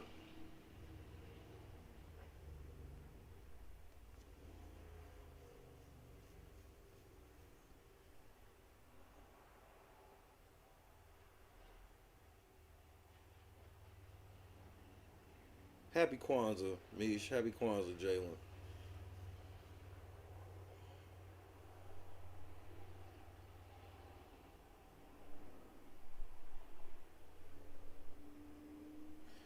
Thus, relationships with white people tend to be less authentic for people of color. So, just so y'all know, black people will never trust us. And there's no black person that ever trusts any white person. Fucking real. Thus, relationships with white people tend to be less authentic for people of color. Let's keep going. This is on page 149, and we're going to look at page 149, and this continues on to page 150 on the next screen. So we're going to read these together, where she's basically saying it is impossible for white people to not be white supremacist, and really the goal of white people should be to be, I'm not joking, less white. There are many approaches. This is under the heading, A Positive White Identity. There are many approaches to anti-racist work. One of them is to try to develop a positive... So before she even get into that, you hear what's happening in this book? This racist bitch is sitting here like, I'm racist as fuck, but let me teach you how to fake it to black people. Oh my God. Yo, what the fuck is this? Positive white identity. Those who promote this approach often suggest we develop this positive identity by reclaiming the cultural heritage that was lost during assimilation into whiteness from European ethnics. However, a positive white identity is an impossible goal. White identity is inherently... You know what she means when she say a positive white identity is... Hold on, where is it at? However, a positive white identity is an impossible goal. AKA, niggas will always think you racist. Because you are. And then non-racist white people looking at her like, yeah, but I'm not racist. I really don't give a fuck. Like, my daughter's married to somebody black, got mixed grandkids and shit. Like, what are you talking about? You know you're racist really deep down inside. You fucking hate them. Wow. Racist white people do not exist outside the system of white supremacy. That does not mean that we should stop identifying as white and start claiming to be Italian or Irish. To do so would be to deny the reality of racism in the here and now, and this denial would simply be colorblind racism. Rather, I strive to be less white. To be less white is to be less racially oppressive. This requires me.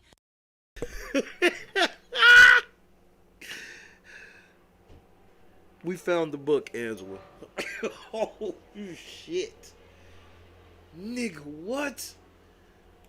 To be more racially aware, to be better educated about racism, and to continually challenge racial certitude and arrogance. To be less white is to be open to, interested in, and compassionate towards the racial realities of people of color. To be less white. Isn't that interesting? And the last thing I want to point out is the evidence, because white fragility does not have a lot of evidence. It does not have data. It does not have other peer-reviewed studies. It has nothing to support it, but there are notes. There are endnotes, and I actually want to just take a look at how many sources Robin DiAngelo has cited for each chapter of her book. We're not going to do a deep dive into this. I just want to point something out. Bear with me. So you can see chapter 1, she's got 2 sources. Chapter 2, she's got a whole bunch of sources. She's got 8 sources on this page. We get up to 26 sources for chapter 2 on this page. We get all the way up to 31 sources. 31 sources for chapter 2, okay? Chapter 3 also has a bunch of sources. We got 5 sources on this page. We've got 14 sources total for chapter 3. Chapter 4 has 3 sources on this page, and then we've got 22. I believe this is actually all of chapter 4 is 22 sources for chapter 4. Okay, I want you to just keep that in mind. So for the first 4 chapters of the book, we got a whole ton of sources. Whole ton of sources for each chapter. I mean, she honestly, this is actually a light amount of sources for this type of work. She probably should have a lot more, but you're going to see why I'm saying that's a whole ton of sources in a second. Chapter 5, 5 sources. Chapter 6, she's got 4 sources on this page, and she gets up to 11 sources in chapter 6. Chapter 7, 5 sources again. Chapter 8, she's got 4 sources on this page, and 4 more sources on this page. So she's got 8 sources total for chapter 8. And then you...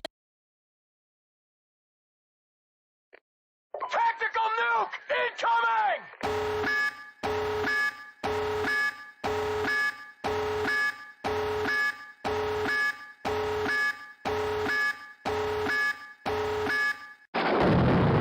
And he was like, yeah, you know, and Joleen would be so stupid to talk about me at 22,000. She's so fucking stupid. He always says I'm so stupid. Thank you.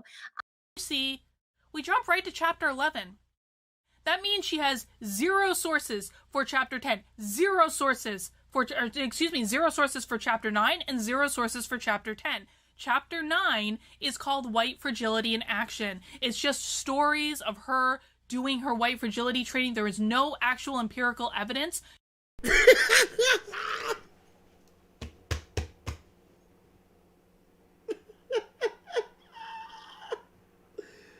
Chapter 9 has 0 sources and is about white fragility in action.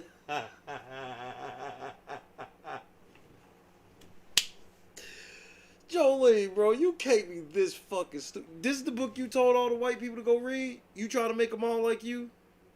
Suppress their racism? Because by the time they was 5, they was in the Klan, right? Hey, man, why didn't y'all tell me y'all was racist as shit from womb to preschool? So it's kind of like a womb through pre-K type of deal. Y'all racist as fuck pre-K. So part of y'all first words is niggas ain't shit. I got you.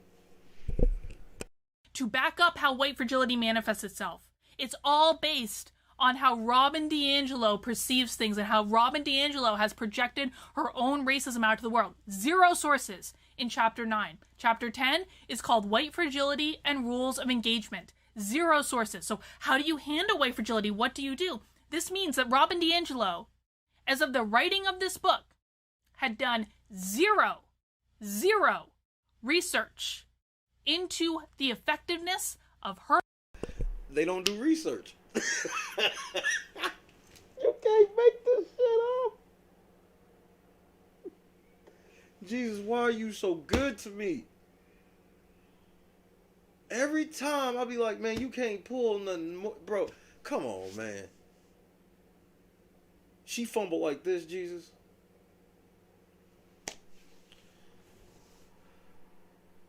So you don't believe me?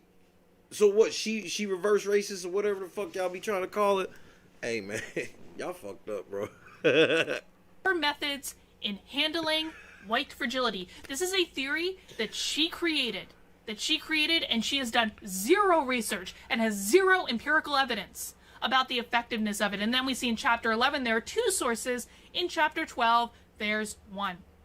What probably happened, I'm just going to tell you, spoiler alert. So what probably happened in this is Robin DiAngelo wrote some academic paper or did doctoral work that made up the first part of the book, the first 4 chapters, because those are the sourced chapters. For the second half of the book, which is all about how white fragility manifests in society and all the things that all of us poor, white supremacist white people need to know about our own white fragility, are very sparse on the sources because she doesn't have it. She does not have it. And she didn't bother to do the research. The research was done for the first part of the book, and even those, if I really wanted to pick apart those sources, I promise you I could. I just don't want to spend, 3 hours on a dang video doing it, but I absolutely could. You get to the second half of the book, there ain't no evidence to back it up. It's all made up. It's all coming from her. And that's why organizations, please, for the love of God, stop giving this to your teams to read. I promise you, organizations that implement white fragility in their organization, they are setting themselves up for a world of hurt.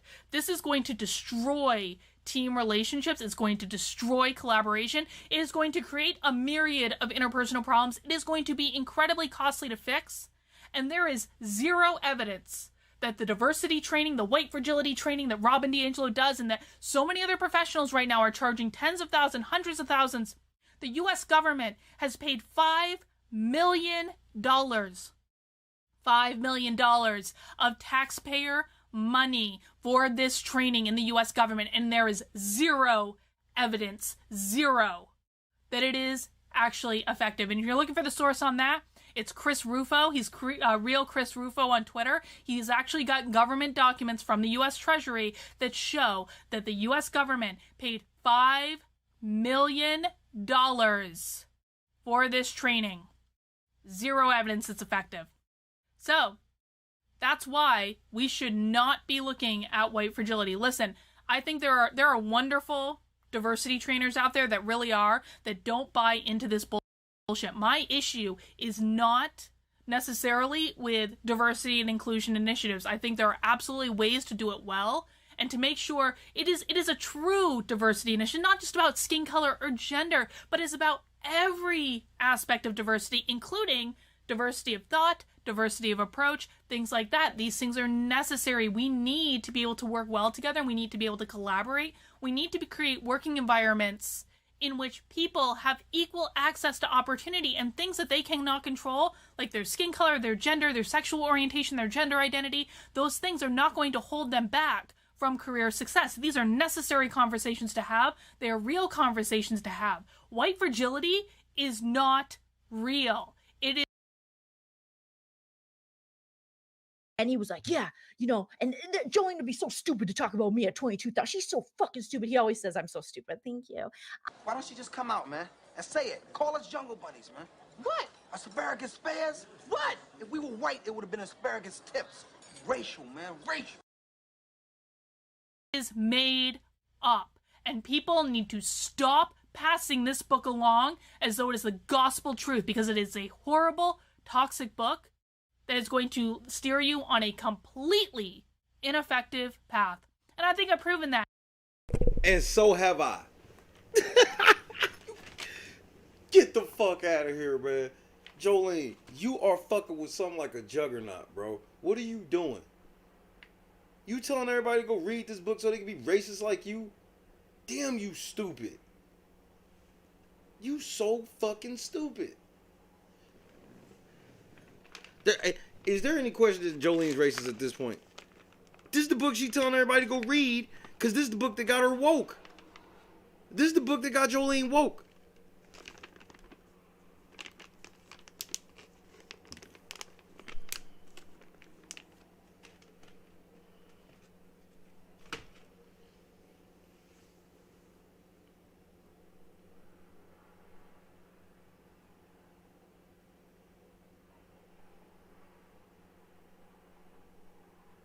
Wow.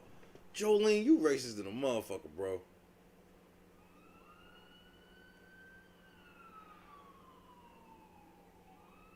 This is what you told us. You told us we need to read White Fragility. Or not we. Not niggas. You told your white friends to read it. The premise of this book is all white people are racist. So what are you even complaining about? I don't even understand what Jolene's complaining about now. Her biggest complaint is, I say she's racist. You told all your white friends to read a book that says all white people are racist.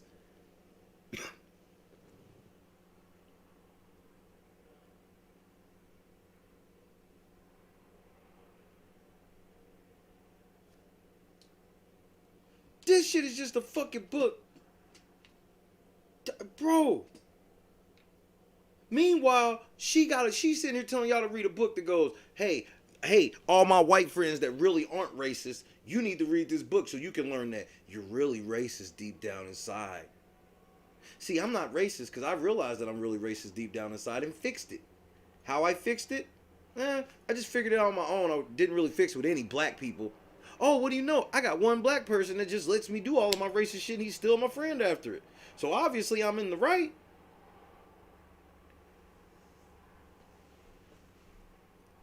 All day long.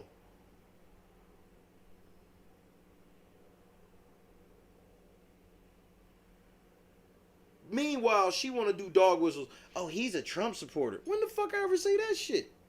No, I just call out you liberal liars too. I call everybody out. Y'all worse, in my opinion, because y'all walk around casting judgment all the fucking time, bro. This is the book you told everybody to fucking read. The book's so bad, you got a white psychologist like, white friends, no, don't read this shit because you gonna fuck up all your relationship with your black friends thinking this is what it is. No, the person that wrote this book is fucking racist and trying to wash the sins of their racism by calling all white people racist. But then at the end of it, yeah, all of us are, but I was the first one to fix it of all of us, and here's the book so I can bring the rest of them along with me. Don't listen to them, because they're not woke yet. You need to listen to me, because I'm woke, and I'm just the same shit Busy Blue do. Yeah, I ain't seen nobody on Black Twitter say anything about you. She said, bro, I don't know shit about Black Twitter.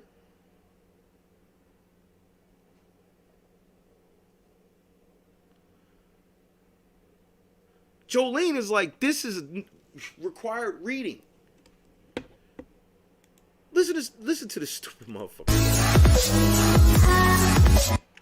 Joleen, you dumb ass a motherfucking box of rocks, bro. This is how stupid you are. That's why I told you don't be fucking with me, cause you not smart enough to be talking to a motherfucker like me, bro. I know you see my skin and think I'm inferior. You can't help it. Oh no, so no. I thought that was an issue. Let's be clear. No, it wasn't. It kind of did respond. So we will say this. I'm going to be very certain. And like but he is telling them because he's someone do say this freely because I can't talk. Frenchie's house. He was in his house. I was in his house. I was in there. At your couch. There. I looked around the room. You wasn't there. And where does he get this? I want to see this receipt that he's saying he has where I told him specifically to read a book.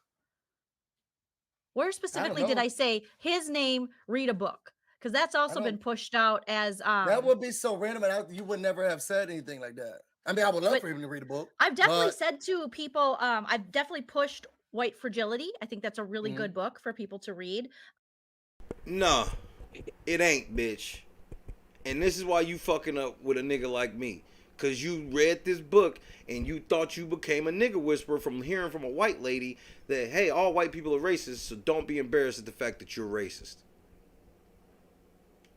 You just need to become, because you need to figure out a way to have a different white identity, i.e. sitting around with Busy Blue doing Karen Reacts. But then when you start going, hey, well, what have you really done for the black community that you claim you do a lot for? Oh, nothing. And especially my fellow white people who have problems with like understanding privilege and understanding how to be an ally, I pushed that book. That's right. For white people understanding white privilege issues, that need help understanding white privilege issues, go read a book from another white bitch. What could go wrong there? I ain't saying another white voice can't be involved, but a black voice probably needs to be involved too. Because that's the gap you're trying to bridge, dumbass. I wouldn't sit around with a bunch of black people in my quest to bridge the gap with white people. That makes no sense. I at least need some sort, but no. But I can understand what you want to try to have with Busy Blue until what? Until you realize that he ain't got no good relationships with black people. But he just turn around and tell you, nah, all the black people I talk to like you. Yeah, they don't like them. Ain't no black Twitter ain't talking about y'all. I really love that book. But I mean, I could totally hear myself being like, read a book. Like, you guys need to read a book, but I don't remember ever saying, hey, blankety blank, this man, why don't you go read a book? But AKA, she did. But watch this. She gonna confirm that she did. Watch. if I have, like, please show me, because I don't remember this. And if I did, I don't know how that's racist, but apparently it is. Butterfly. She don't understand how it's racist to come into a discussion where a black man's talking about black issues from a black man perspective, and she comes in to tell said black man to read a book, and one of the books she suggested to people is White Fragility, where they say the most racist shit ever in it. That's Wet Bandits. W-E-T. You motherfuckers are dumb, bro. In the sky. I can go Okay, twice as high. here we go. Okay, so here's another one, you Oh guys. wait, no, hold on, because I was getting ready to say something. Oh, sorry. Call this a humble brag, call it a brag or whatever.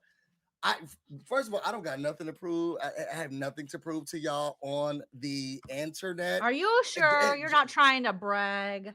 And Joleen knows me extremely well. She knows me very, very well. He's a bragger. I don't talk. I can talk about having friends on a show that I barely reviewed, and that's the brag.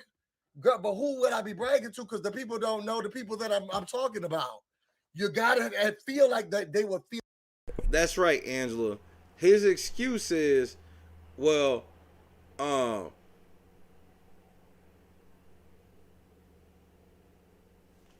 let me I'm gonna hear him say it one more time so I can word it completely properly, because I know how they work. Feel like you got clout, okay? So I will say when I did go and get a chance to hang out, that I barely reviewed, and that's the brag. Girl, but who would I be bragging to? Because the people don't know the people that I'm talking about. You gotta feel. That's right. His excuse is when he be bragging, it's not bragging, because even though we know that he's bragging, you can't classify as bragging because allegedly the people don't know who he's even talking about. Jesus Christ. Like they would feel like you got clout, okay? So I will say when I did go and get a chance to hang out with the fine, sexy, fun, courageous Kylan, I was like, this man is talking cash money about me and everybody that I know continuously, down to the fact that he's like, you ain't gonna go nowhere, you ain't never been nowhere, you ain't gonna never go nowhere. Have you ever seen him hang out with, talk to any other people? And I'm sitting there with my expensive stuff, all paid by the company, thinking,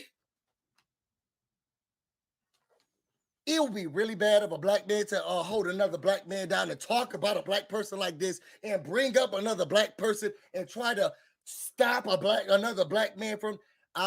He may not say positive things about me, but who am I? Who would I be if I decided it would be the best thing if I support black people as much as I say that I do, to say, bring up, talk about, disparage, or do anything negative about who he is? Because I don't want to be a part of any part like that. I'm not that type of person. I'm not that. I wouldn't say negative things. Because a question was asked to me. A question was asked. So his excuse for fucking up the Kylan interview was, well, I thought about telling him, but I wasn't going to tell him, but Kylan asked me about it. Man, shut the fuck up, you liar. You're done. Nobody. And he implicated Kylan in this case. That's why everybody they name, they are getting named. Be like, man, nah, they said that y'all was in on it. And then what you'll find out is everybody will give the same story. Well, they said it was this, and I went off of this. They don't realize that in their epic quest to defeat me, they've created so many witnesses for me that used to, and they'll be the strongest witnesses. Because they'll be the witnesses that were there, that helped them do it. Already got people hitting me privately now that are apologizing for shit that, because they were saying shit and spreading rumors about me and shit. They found out, oh shit, we didn't know. We was just doing what fucking Joleen said because we trusted that lying bitch.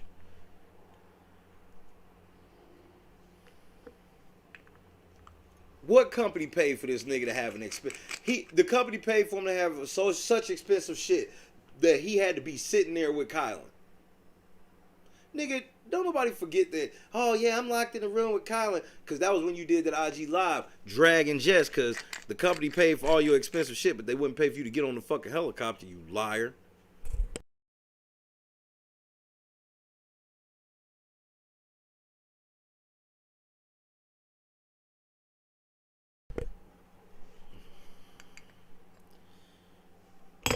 Joleen, you told everybody to read a book that's racist as all get out.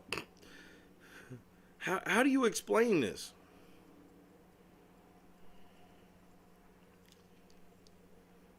I mean, some of these quotes sounded just like you talking to me.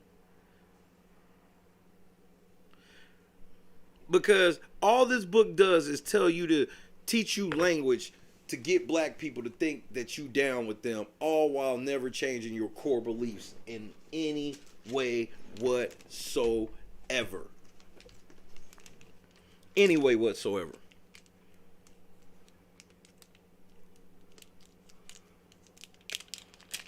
Damn. At least he got in the end zone first. Shit. That sucks.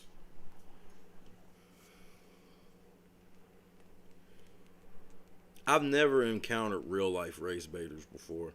This is the first time. Except this is different. This is that new age baiting. They're not just race baiters. They're like chameleon baiters. They bait on anything. They bait black people. They'll bait white people. They'll bait straight people, or they'll bait straight women, homosexual men. They'll bait whoever the fuck they can. And that's the whole thing. While she's sitting here like, oh, he's just trying to get me canceled. The only motherfucker who's sitting out here literally tagging motherfuckers and shit falsely is you.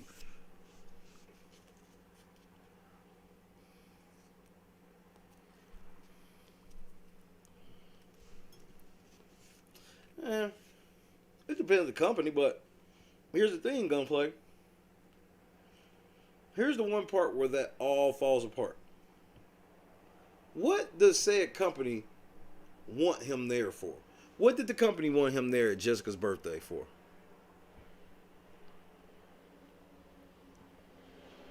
And they liars like that, where it's like, he could have just said, I went out there. But then he's got to add this extra, oh yeah, they paid for me to have all this expensive shit. You didn't have shit.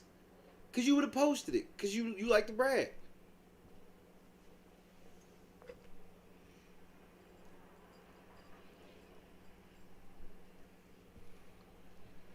fake crying and all this shit. I mean, they are grifters of the utmost highest, bro. This is grifting unseen by human eyes.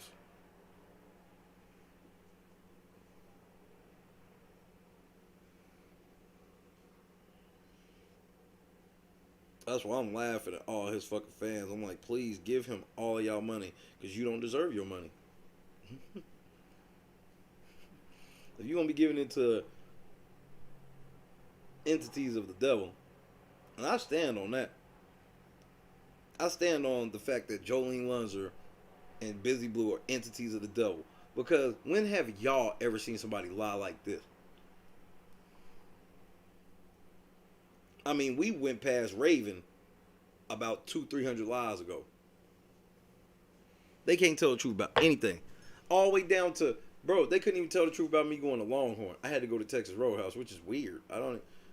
I guess if that's a diss that you feel, oh, ha ha ha, you got me, I guess. I don't fucking know, but let me just let you know it didn't hit like you wanted it to.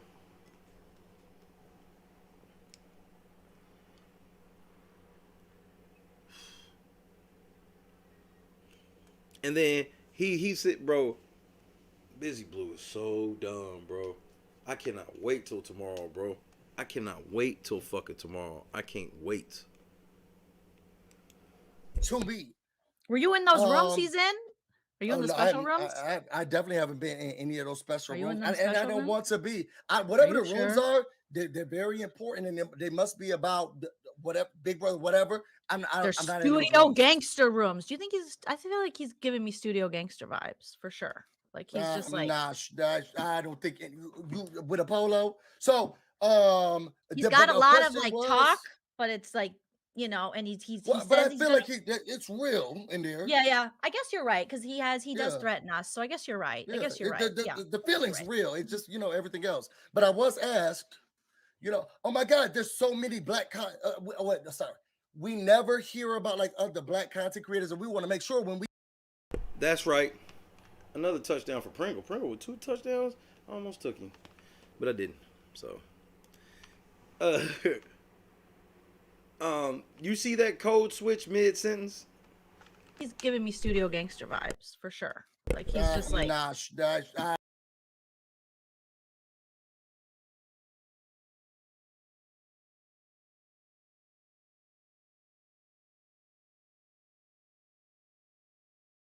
It's giving me really studio gangster vibes. It's giving me real studio gangster vibes. Code switch mid-sentence, bro. Code switch mid-sentence. Oh, shit. I'm scared.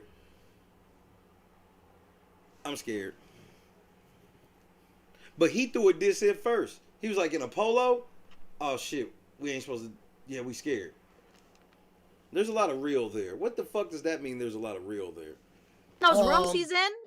Are you in the special rooms? I definitely haven't been in any of those special rooms. And I don't want to be. Whatever the rooms are, they're very important, and they must be about whatever, Big Brother, whatever. I'm not studio gangster rooms. Do you think he's? I feel like he's giving me studio gangster vibes for sure. Like he's just like. I don't think you with a polo. So. That's right. I give her studio gangster vibes. I mean, with a polo.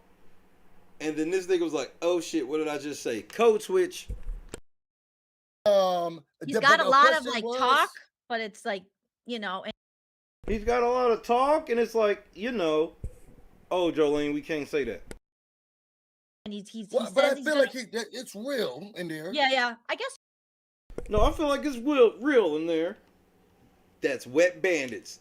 WET.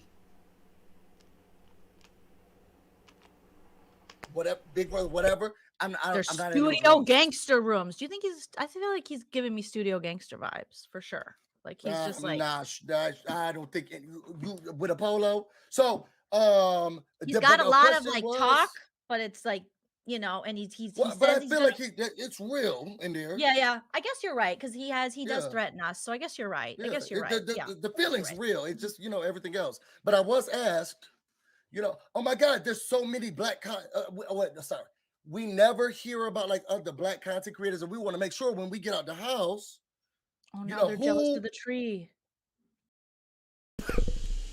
You see what he just trying to do right there? This motherfucker gonna tell me that Kylan reached out to him to get at the black community, even though Kylan had an interview scheduled with the black community that Busy Blue hated on and got fucked up. Bro, don't trust them new niggas over there, bro. Do not trust them new niggas over there. This motherfucker Busy Blue is scandalous, bro. He's scandalous, bro. I mean, this when I tell you motherfucker ain't got no scruple, he is unscrupulous. No scruples detected, bro. This kid, wow, man. He don't even know what he did by doing that. I'm like, he doesn't even realize that he blackballed himself. See, Kylan don't know shit about the business either. But Kylan's getting ready to get a lesson in this shit too. Because at the end of all this shit, like, you know, whether Kylan accept my apology or not, Kylan gonna learn that, hey man, Shay wasn't that nigga you should have been fucking with. Actually, you probably should go apologize to Shay. Because that tells you what happens once people find out who I am. I'll get the, hey bro, I didn't even know, man. My bad, bro. Because the whole thing about it is, Busy don't think everybody gonna roll on him. I'm like, bro, everybody rolling on you, cuz.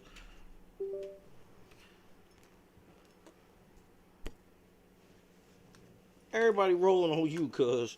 This ain't even a real question at this point.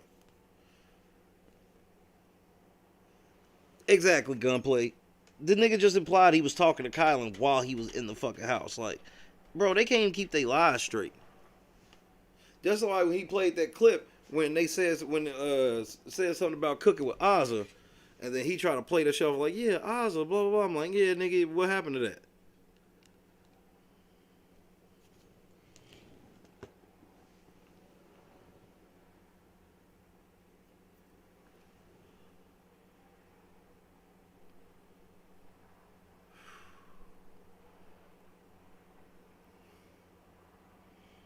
This is crazy. Like, to see people that like lie, like, I mean, that white fragility shit is that's a big church out moment for me personally, because I'm just like, so how do you explain that?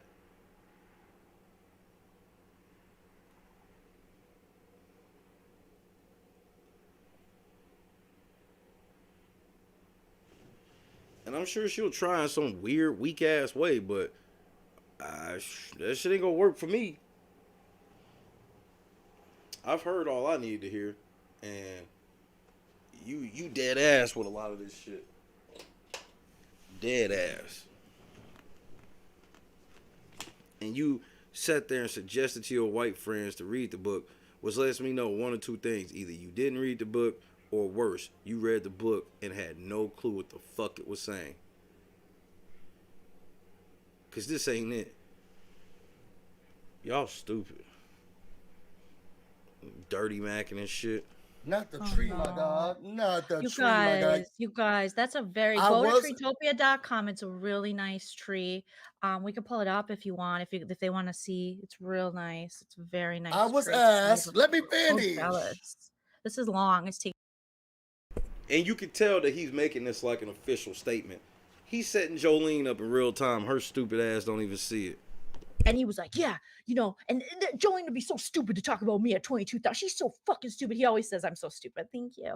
In a long time. Can we get to the point? Girl, I know you're not talking. You do that to me all the time, so I had to do it to you. I was asked, tell us other black content creators or other people on YouTube, because we're going to do your channel, and we want to make sure that we are also going to the other people's channel.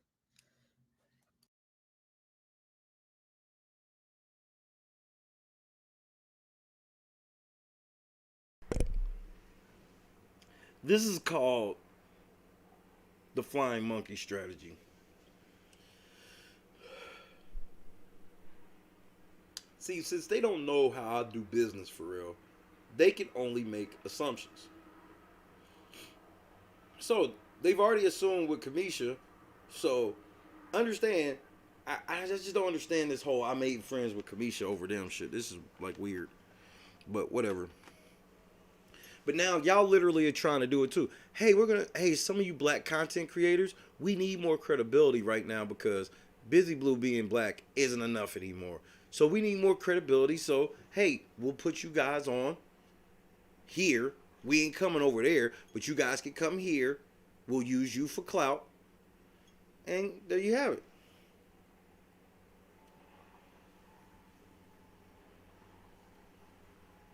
And when we do business with you, we'll lie on Shay, we'll lie on Kamisha to tell you not to work. Because they can't do that shit.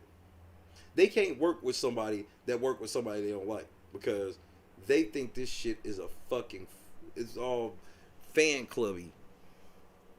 No, we all have to be friends.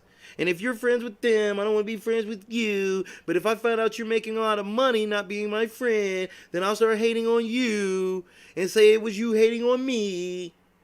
I'll never show any proof. And every piece of proof that you show, I'll just say, I don't get it. The other black content creator channel, and I thought to myself, well, who do I name? Well, no, I know certain people to name. And then I thought, well, then is it fair to not name these people who are being very mean to me? I'm going to just have to do a fucking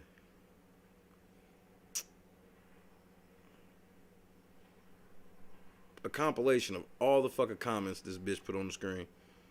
That's what I need to do. Like these are the things that I've been having to think about as I'm going through these things. Like he'll sit there and say, I got the stuff. I know the people. I can make a call. I can do all that stuff. But he's not sharing it with the other black people. Who's Portia's husband? Who the fuck is this Trav nigga, bro? Here come this highlight nigga again. What the fuck who's Portia's husband? Is he supposed to be some weak ass nigga? Because I always find it funny that weak ass niggas always trying to call somebody a specific weak ass nigga that you personally identify with. Or it's some savage nigga that actually got his bitch a check and they be like, yeah, he's misogynist. Who the fuck is Portia's husband? Kamisha only got her interview.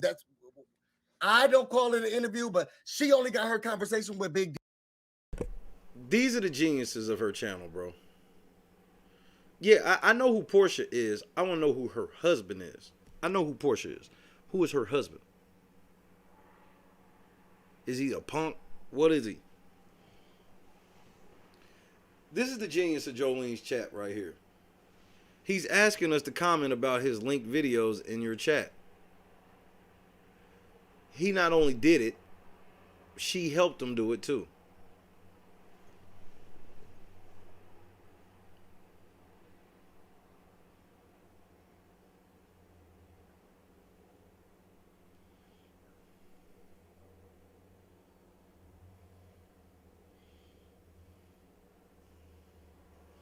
Dennis is her ex.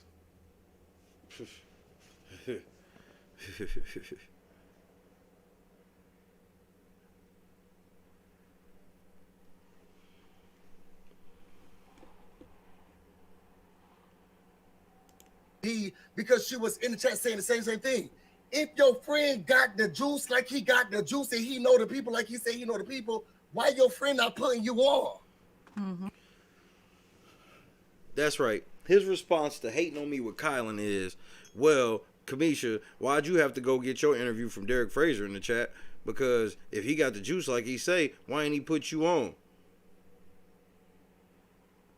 First of all, nigga, just because I got the juice don't mean it's my job to put anybody on.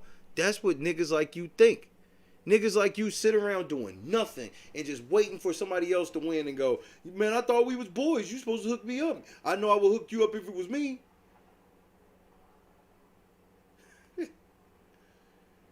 Bro, you weak as shit. Why your friend not just saying, girl, I got you? Oh, you want to be, because you was. Because that's not my job. She ain't my girlfriend, bro. She ain't my wife. She ain't my side piece. What are you talking about? Why the fuck? You just said yourself, I've only known Kamisha a couple months. Why the fuck would I be plugging her when I ain't never plugged you?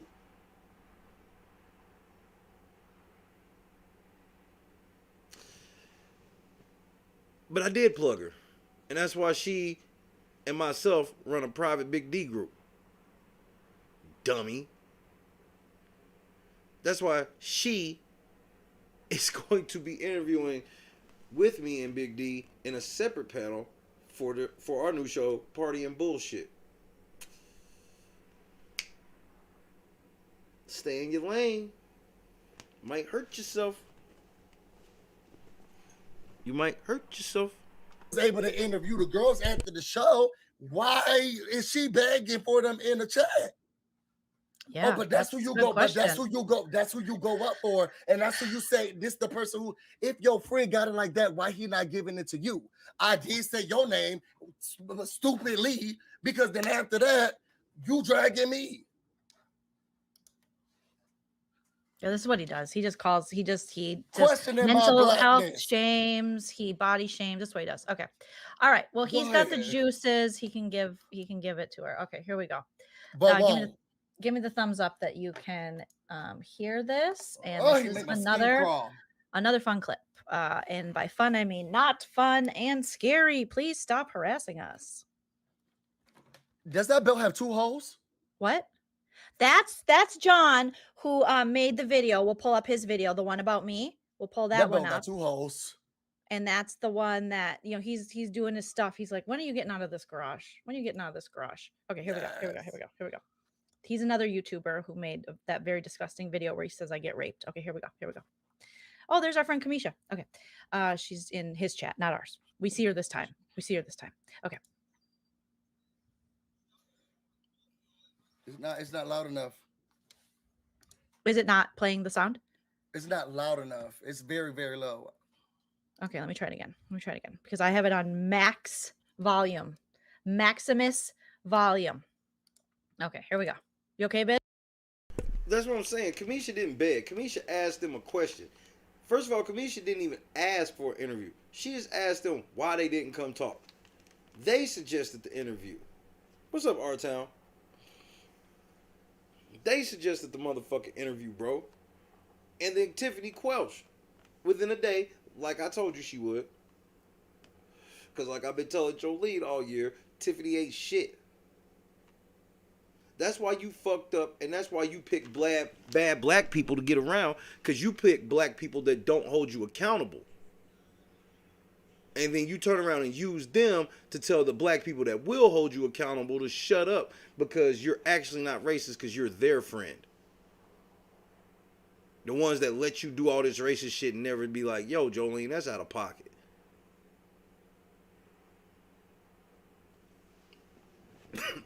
Now you got people like Busy Blue and Ina sitting around looking like, nah, but remember, Shay hates black people. Well, where the fuck is all this evidence then? You should have a trove of it. You don't. All you got is me calling 4 or 5 people a bitch. 4 or 5 people. And then you get to turn around and go, and then all of them, I can point directly to what they did. But it don't matter. Because, like Joleen, in the book that Joleen told you to read, you white people, y'all were raised to be racist all the way to the time you was going to kindergarten, bro. That's the book Joleen told you to read. To help you understand white privilege. Understand and know that you always, all of y'all racist. Every last one of y'all racist. It's the same shit Busy Blue do.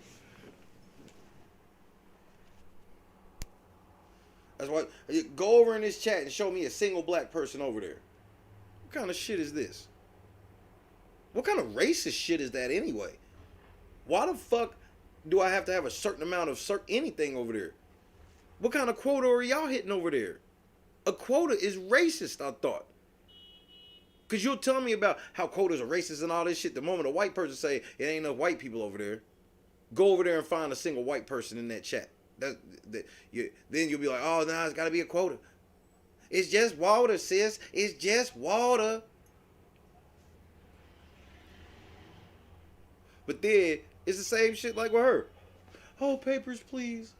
I can't believe you said papers, please. I can't believe you asked to see the papers.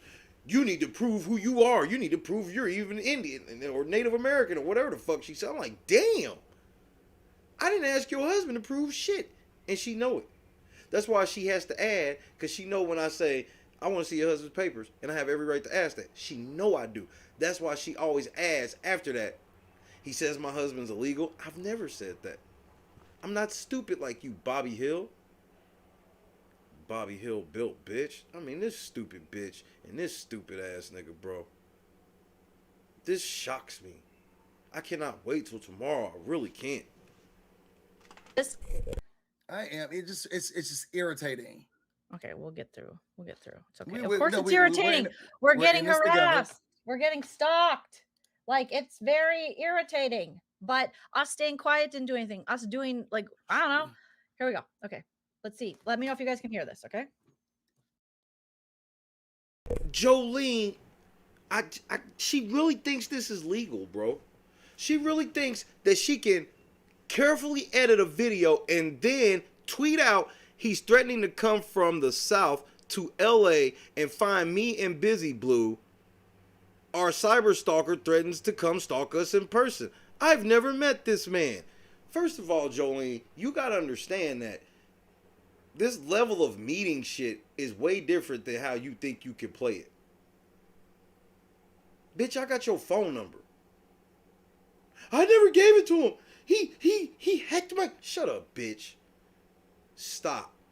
You gotta stop.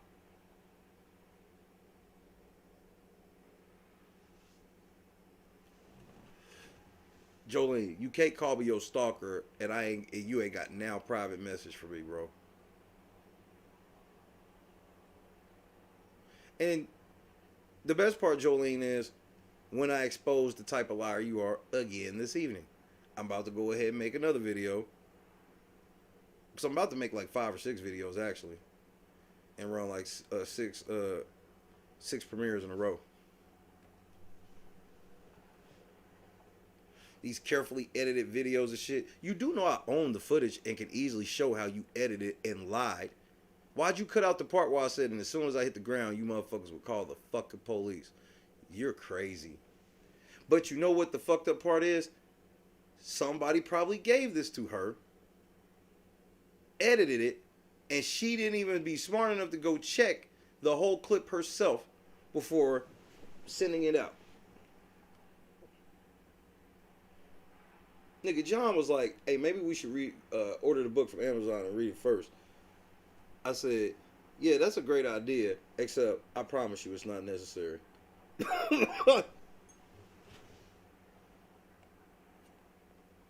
Because when I tell her this shit,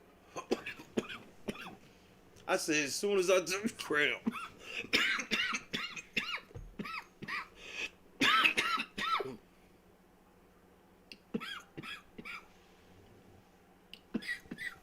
I said I was coming with no firearm. And shout out to oh, damn. Shout out to Annette. Annette always in the comments.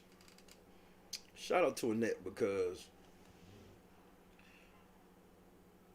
that's some bullshit. This trying to imply that I'm a black man that walks around carrying a firearm. And I'm like, I pride myself in not having to carry a firearm. What is wrong with that? And then she frames it as, he's always bringing up guns. Me, this is the weirdest shit where when I say the opposite of something, she'll say, I'll pull up with no gun. Why is he bringing up guns? I don't want to fuck Bobby Hill. That's sexual harassment.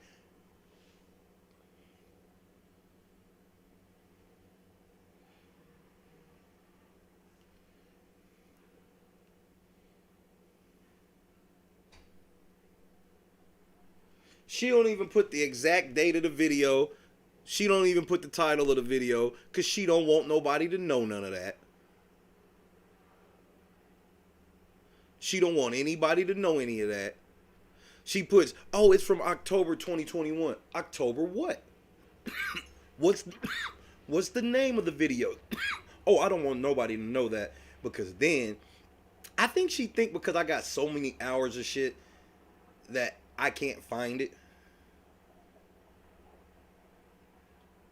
If anybody ain't learned nothing now, bro, my bro, it's gonna be devastating if I get Alzheimer's. Because my vault is crazy. My mental vault, crazy. Crazy, crazy, crazy. Unreal. And the way that they be looking when they trying to carefully, that's what I'm saying. I could just sit here and let them play, walk off, come back, comment, whatever. Whenever they play me, they sitting over the screen like this. Because they got to make sure they pause and stop it at certain moments. Aha, see, got him. So I can show the world how bitch both of y'all are. Do y'all niggas want me to pull up, bro? Do y'all niggas? Yep. Bro, just, I mean, the most wild jump cut edits. Feeling like they winning. Niggas want me to pull up to LA right quick? Because I will. So I can show the world how bitch both of y'all are. Do y'all niggas want me to pull up, bro? Is this really how the fuck y'all feel? Do you feel this way? Do you really want me to just come out there? Because I'm not coming to fight. I'm coming to show the world that y'all. Ta-da! That's where you probably should have cut it, so you could at least try to frame that. But no. No. Yeah, ain't no big deal. Okay, we gonna make it. Appreciate it. I'm not coming out there to fight. Uh-oh. Well, he's lying about that.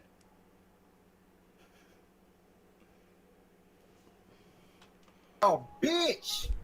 I do that on my channel already. All over LA, nigga, with no strap, no security, with me and my backpack and my Jetta, nigga. That's all you got? Cardi B. In your epic quest to prove how scared you are, you had to say, that's all you got? Just bungling idiots. Just so emotional. They so emotional. You know how you know it's true? I've done it already. Cardi B. I'm everywhere you can't go, and I'm everywhere that you won't go. So how if we're there, why would you go there? Because we can't go and you won't go there? This nigga been trying to act like he the biggest King Legend fan in the world, bro. He's supposed to have been doing a new King Legend track. All this shit. I'm like, man, when y'all let KL cake up and be a grown man, can KL get this grown man on one time? Every fucking time they talk, it's like an endless loop of Matt Sanchez, bro, or Mark Sanchez.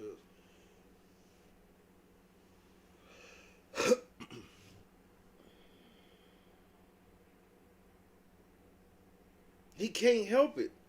I'm so in their head that even when they get, even what they're trying to do, they're like, man, that's not good enough. Because I'm sitting here and this nigga call me all types of bitches and shit. And all I gotta do is just take this shit and just pretend like it just hurts. Okay, I'll do that, but I keep having these moments where I forget and fuck up and let it out. Blah.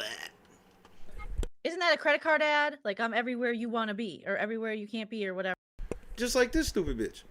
Let me chime in and double down on the fact that we not scared. Isn't that like Citibank or some shit? So this is our...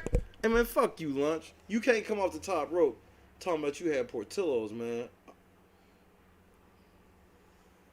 I ain't even hungry. But I would be if I had a Portillo's sandwich. Oops. Just enough room for this. Our person who we feel is stalking us. If you look at the channel, it's a lot of videos. A lot of things being said. Is saying now this is a video that was done while Busy was visiting me, and he said, "Do you want me to come to LA to where we are?" So our cyber stalker now is like, "Do you want me to become your in-person stalker?" And we're like, "No, I've never met this man." And then he's make sure to be like, "Not violence." Well, then why? You're very angry at us. And then you're going to show everyone how would you show everyone we're bitches in LA where you think we're going to stream. That's how you know she carefully edited herself. She's like, well, I can't even tell you. So, bro, man, they bad at this, bro. I'm gonna show you how bad they are at this, man.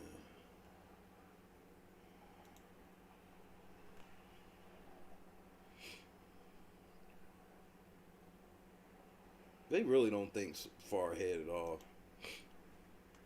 I don't think they can. I really don't think they can.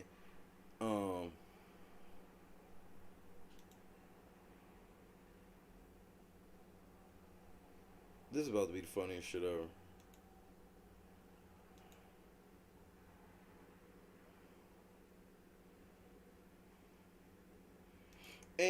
And that white fragility book, I gotta be honest, that shit is so eye-opening into why Joleen's so fucking racist. That shit's like emboldened her. That shit's emboldened them, like, yeah, like, this is right. We are right. It's like, no, you're not.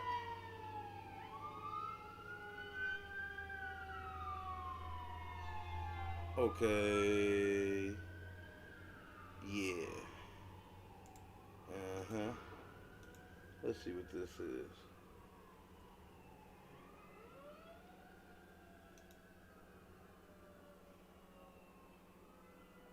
Because it's never hard to know what videos y'all go to, because all I ever got to know is the motherfucking thumbnail. Or the title. I just got to look at titles, and I can figure out exactly what the fuck y'all was on immediately.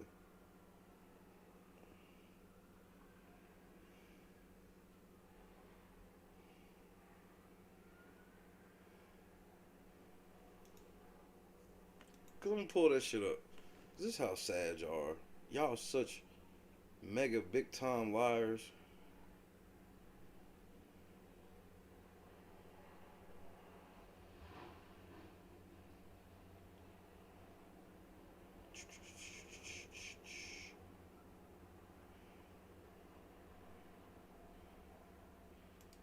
Alright, was it this one? It might be this one. Because it's one of these three.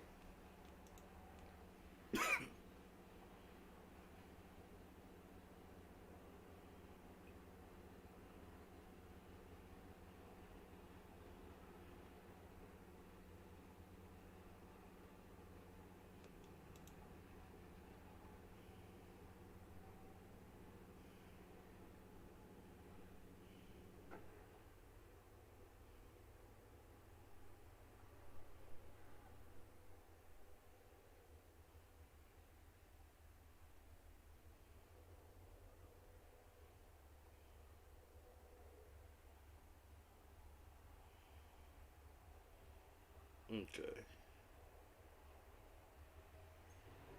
Alright, so which one is that? That's that one.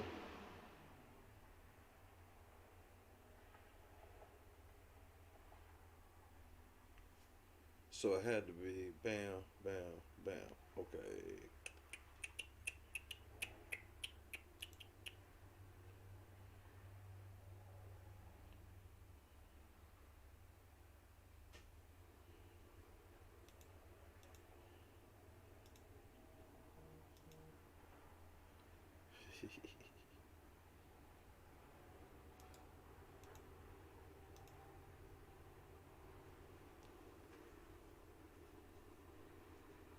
He's doing all these streams to debunk lies that we've done. This is harassment.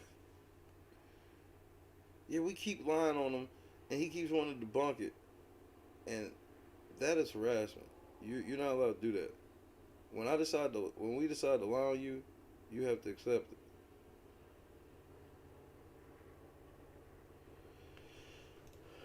Okay, so there's that.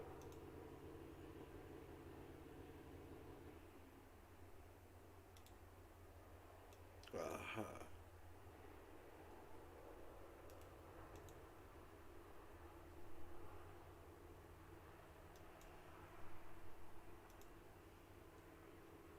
Aha.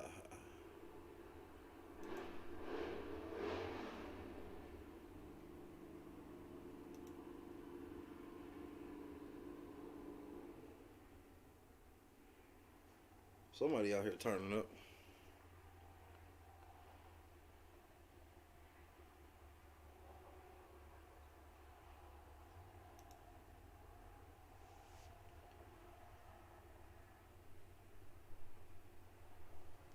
Let's see what this is, man.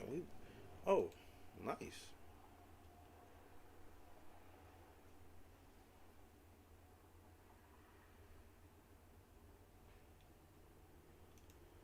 I mean, they so trifling, bro. And it's sad you be having to do all this shit. At the same time, bro, I will. Yeah, I'll be forgetting, like, man, I will. I give no fuck.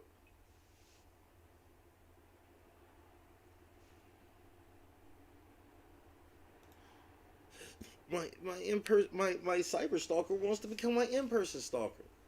What the fuck does that even mean?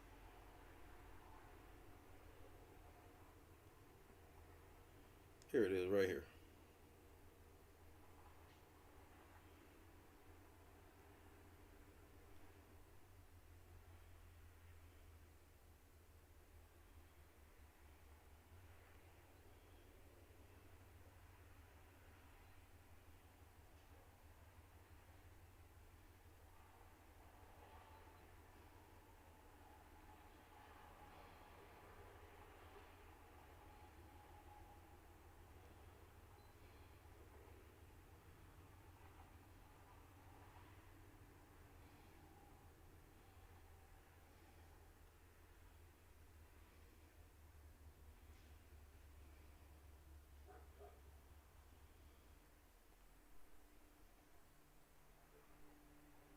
Let me see. Cause I found it. Let's find the timestamp.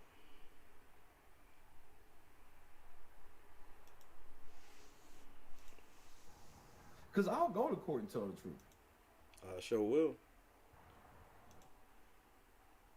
Our Black history. Walking right down the alley with you niggas, and he's walking right the fuck out at the end of all of this shit. I don't care how many times the captain done turned that nigga in the mo. L now they probably done killed a motherfucker, bro. Just ask for a water cup and just put o'clock in the morning, nigga. Out. To go toe to toe with someone who has nothing to lose and self-proclaim nothing. So y'all had all night to take that bitch down.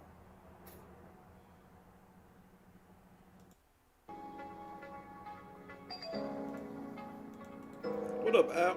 Cardi B.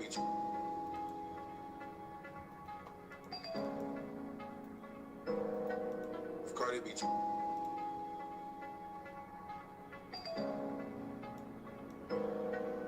Cardi B.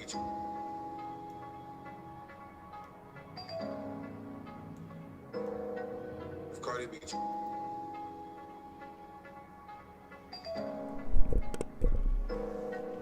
Cardi B.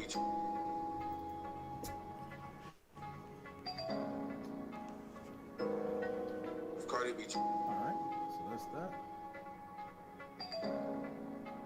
Lunch, that was clutch, bro. Cardi B.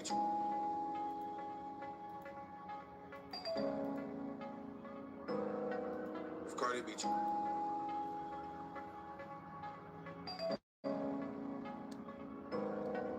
Cardi B.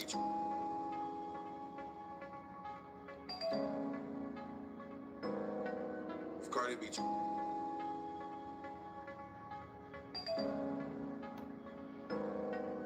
Cardi B. Can do is try to seriously scariest thing you can do is try to go to it's always going to exist, but you know,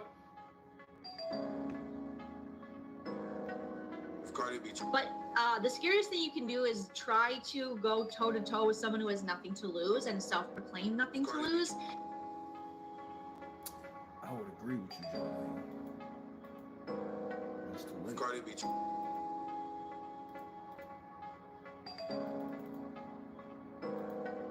Cardi B.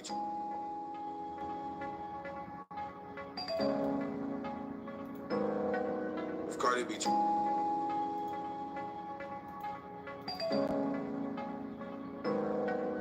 Cardi But the scariest thing you can do is try to go toe to toe with someone who has nothing to lose and self-proclaim nothing to lose. And unfortunately, Busy and I, we have a lot we're trying to build, and we have fun, and we want to create and stuff. But there is a lot of hatred. There's a lot of projection. There's a lot of just lies people will make up. But such is life.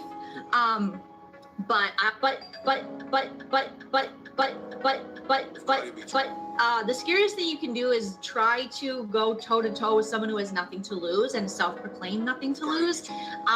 And unfortunately, Busy and I, we have a lot we're trying to build, and we have fun, and we want to create and stuff.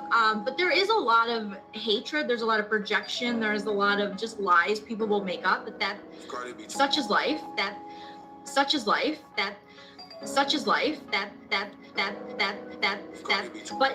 The scariest thing you can do is try to go toe to toe with someone who has nothing to lose and self-proclaim nothing to lose. But the scariest thing you can do is try to go toe to toe with someone who has nothing to lose and self-proclaim nothing to lose. But the scariest thing you can do is try to go toe to toe with someone who has nothing to lose and self-proclaim nothing to lose. And unfortunately, Busy and I, we have a lot we're trying to build, and we have fun, and we want to create and stuff. But there is a lot of hatred. There's a lot of projection. There's a lot of just lies people will make up. But such is life.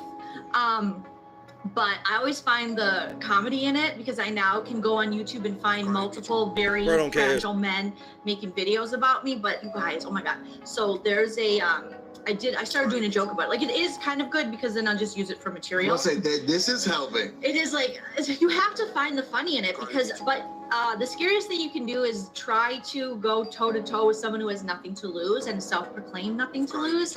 And why you doing it, Busy and bitch? I, we have a lot we're trying to build, and we have fun, and we want to create. But the scariest thing you can do is try to go toe to toe with someone who has nothing to lose and self-proclaim. Listen to yourself, the scariest, bitch. Listen to yourself, the scariest bitch. thing you can. This is the thing we agree on. This is the thing we agree on.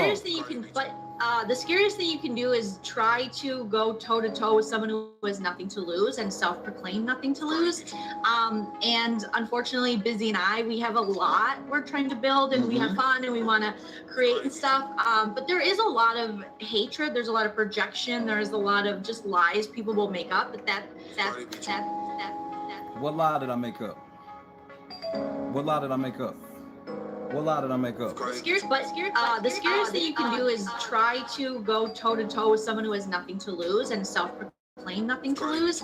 And unfortunately, Busy and I, we have a lot we're trying to build, and we have fun, and we want to create and stuff. But there is a lot of hatred. There's a lot of projection. There's a lot of just lies people will make up. But such is life.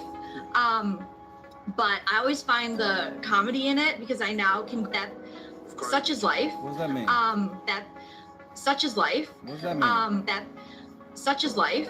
But I always find the comedy in it because I now can go on YouTube and find multiple very fragile men making videos about me. But you guys, oh my God. So there's a, I started doing a joke about it. Like, it is kind of good because then I'll just use it for material. I'll say that this is helping. It is like, you have to find the funny in it because otherwise you will go nuts. And if you follow all these channels that all they do is scream and yell and do drama and hate people and hate success and Pause the video and do self-reflection. Yeah.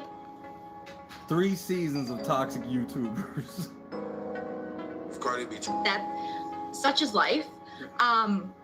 But I always find the comedy in it because I now can go on YouTube and find multiple very fragile men making videos about me. But what was that? Multiple very fragile, very fragile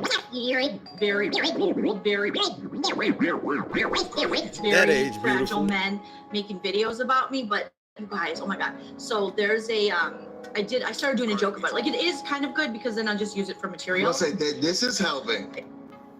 Is that a threat?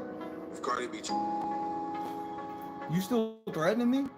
Bitch, you think I care about your lame ass comedy shows? Get on TV, ho.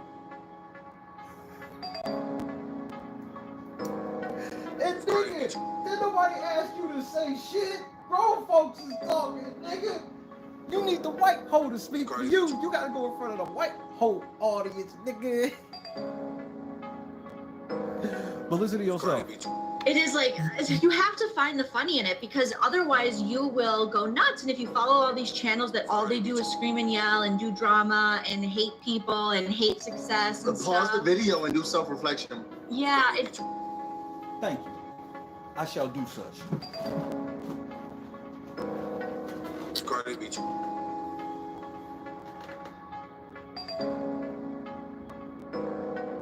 Cardi B.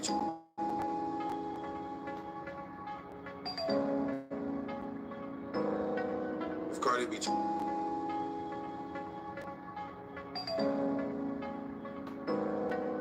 Cardi B.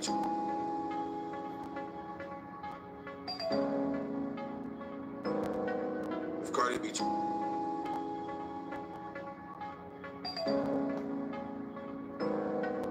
Cardi B.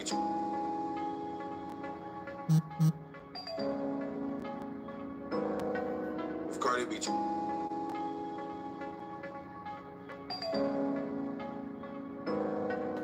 Cardi B. Thought about it. Y'all still some bitches. It's not gonna be good. Okay, so It just doesn't feel good. Did it ever mess with your psyche? I'm sorry, I know it ended up being a story. you know, when it's stuff like with my family. Sorry, that one's just not going away. I know. First you get in their head. Cardi B. You brought up my family, bitch. Cardi B. I told you all of these people in my family. I told you that. You knew that. That's why Cardi you B. went at them. This flop like LeBron shit, try that shit on somebody else, ho. Cardi B. I should never guys, I'm feed telling you you. sushi before Well, we go live you know what I together. think it is? I think it's my Slim Jims. So when I drive, I only have Coke and Slim Jims. Oh my Coca-Cola. Oh my gosh! Yes, hi, Trey. So yeah, so it's just something we can't really control. Yeah. You can't, unfortunately, YouTube doesn't really monitor these sort of things, but you can't, unfortunately, YouTube doesn't really control. Just something we. So it's. Cardi B.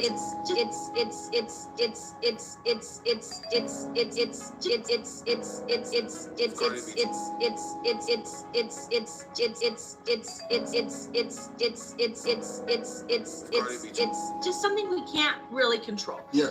You can't. It's just something we can't really control. Yeah. You can't. It's just something we can't really control. Yeah. You can't. It's just something we can't really control. Yeah. You can't. Unfortunately, YouTube doesn't really monitor these sort of things. But if you see a pattern on someone's channel where they're always finding someone to attack or someone to blame or be mad at or be jealous of. 3 seasons of toxic YouTubers, nigga. That sounds like a pattern, nigga. Unfortunately, there ain't shit YouTube can do, cause nigga, I ain't breaking the law, niggas, but you niggas are. It's just something we can't really control. Yeah. This was hurting their I heart, can't bro. be bought out, nigga. Independent black owned, so they can't control me. It's just something we can't really control. Cardi B.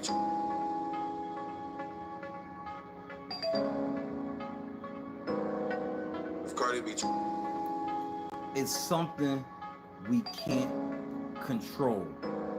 Put the fucking LNC in the chat. It's something that we just can't control. Cardi B. Rob's people get it. Matt's people get it. Cardi B. All these other motherfucking people get it. But LNC is something that can't be controlled. You hear it out of their mouth, nigga. You hear it out of her mouth. Bro, you hear it out of her mouth, bro. You hear it out of her mouth. It's something that we can't control. Cardi B. You hear it out of her mouth. You hear her say it.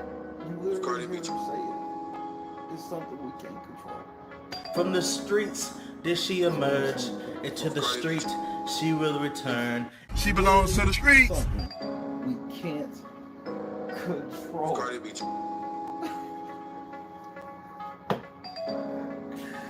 And they let you know what. And here's the best part, LNC. She let you know what YouTube told her. Move around. Cardi B. They didn't tell me the same thing. They told you to move around. It's just something we can't really control. You thought you could ever control me? Cardi B. I'm not BMG, nigga. I don't get locked in the basement. It's my house. Cardi B. This is the most powerful thing I've ever heard about the late night crew. It's just something we can't really control. Yeah. You can't, unfortunately, YouTube doesn't really monitor these sort of things, but if you see a pattern on someone's channel where they're always finding someone to attack or someone to blame or be mad at or be jealous of, then that's, you know, patterns. I always follow patterns in life, but. Cardi B. You always follow patterns in life? That didn't mean what you thought it meant. Cardi B.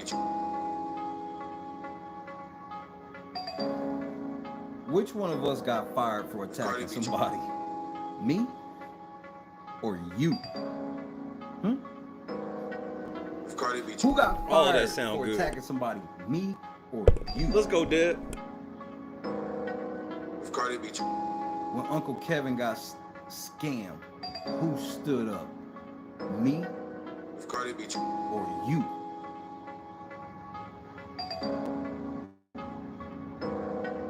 Cardi B. When Derek Frazier got called a coon, who stood up? Me or you? When Kylan was called a coon, who stood up? Me or you? When they said Xavier was going to be considered illegitimate, a quote, flop winner, end quotes, who stood up? Me Cardi B. or you?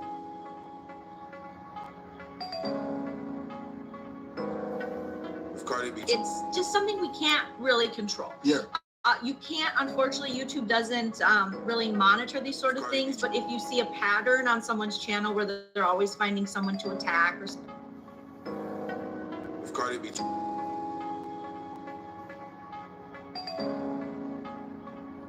3 seasons of toxic YouTubers, bro.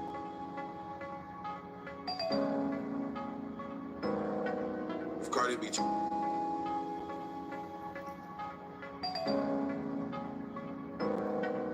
Cardi B.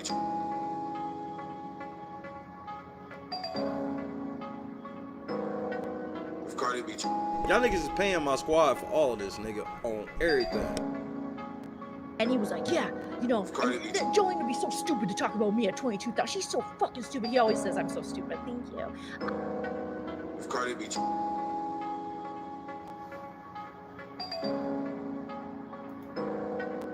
Cardi B. It's 2 seconds. What you know? I know. Cardi B. What I do know is the government. And I don't want anyone to think that I can be bullied. Church out. Cardi B.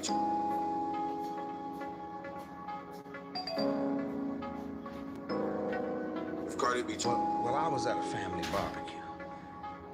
Marcus, we gotta talk, my nigga. Cardi B. I'm trying to find this part. Cardi B.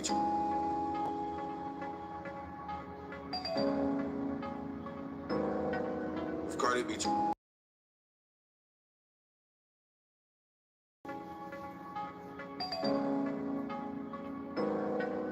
Cardi B.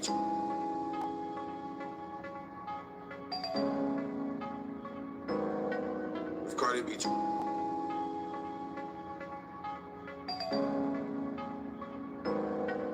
Cardi B. You threatened me to 500 live people last night with the government. If Cardi B. But what I do know is the government. And I don't want anyone to think that I can be bullied, persuaded, misused, or abused. I know exactly what I'm doing, when I'm doing it, and how I'm doing it. I'm an emotional person and an emotional being, and my feelings run me. But I'm not. And that shit expensive, little nigga. Real men know not being in control of your feelings get real expensive, real motherfucking quick, nigga. If Cardi B.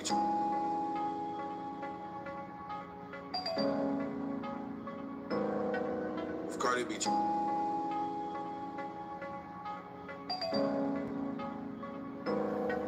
If Cardi B. This nigga threatened me with the motherfucking government, my nigga.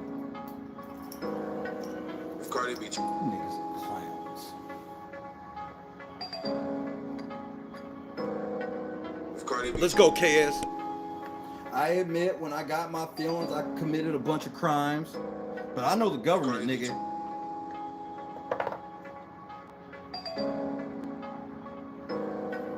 If Cardi B. And I can't be bullied, misused, or persuaded.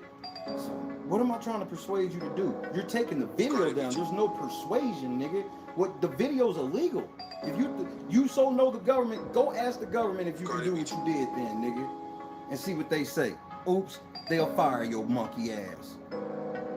If Cardi B. Stop the cap.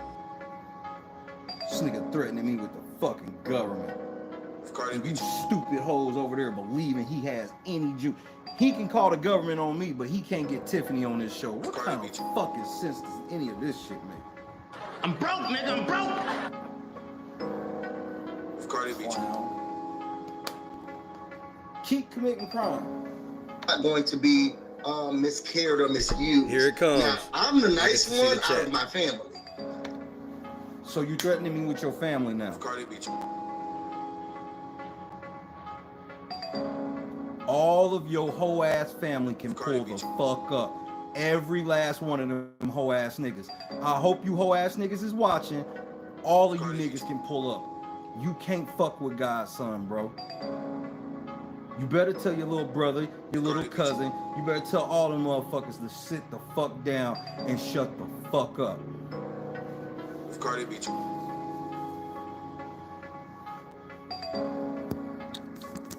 You got something to say to me? Cardi B.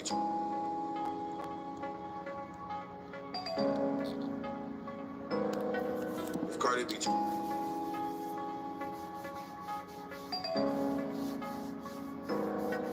If Cardi B.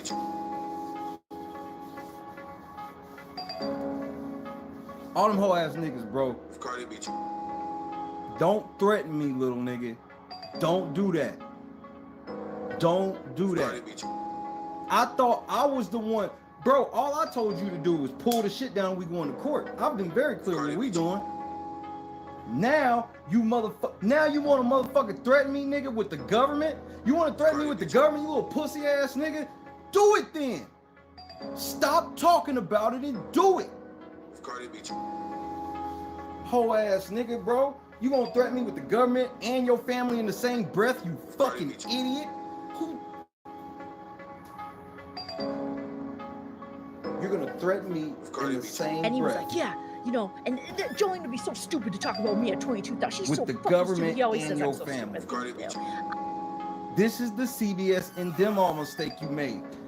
Listen to yourself. It's just what I do know is the government. And I don't want anyone to think that I can be bullied, persuaded, misused, or abused. I know exactly what I'm doing, when I'm doing it, and how I'm doing it.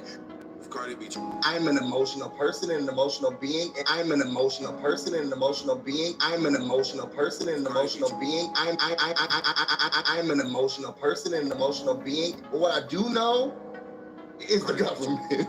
I'm an emotional person and an emotional being. But what I do know is the government. And I don't want anyone to think that I can be bullied, persuaded, misused, or abused. I know exactly what I'm doing, when I'm doing it, and how I'm doing it. I'm an emotional person and an emotional being, and my feelings run me. But I'm not going to be miscared or misused. Now, I'm the nice one out of my family, and I want to make that extremely clear. What's so funny, Joleen? This nigga just threatened me and you laughed at it? Do y'all niggas want me to pull up to LA right quick? Because I will. So I can show the world how bitch both of y'all are. Do y'all niggas want me to pull up, bro? Is this really how the fuck y'all feel? Do you feel this way? Do you really want me to just come out there? Because I'm not coming to fight. I'm coming to show the world that y'all bitch. I'll walk all over LA, nigga, with no strap, no security, with me and my backpack and my Jetta, nigga. You know how you know it's true? I done it already. I'm everywhere you can't go, and I'm everywhere that you won't go.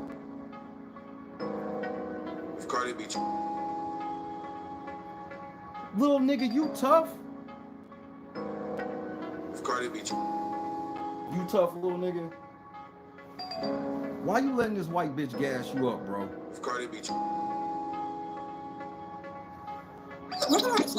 She ain't gassing you up? And I want to make that extremely clear. And I want to make that extremely clear. And I want to make that extremely clear. And he was like, yeah, you know, and that Joleen would be so stupid to talk about me at 22. She's so fucking stupid. He always says I'm so stupid. Thank you.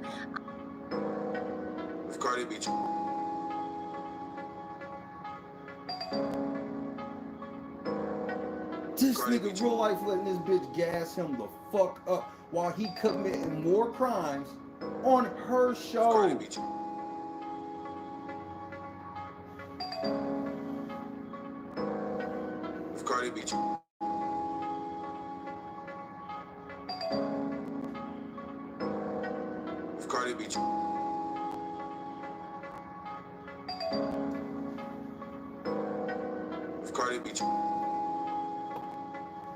What does that say? Bro, I'm in my bag, bro.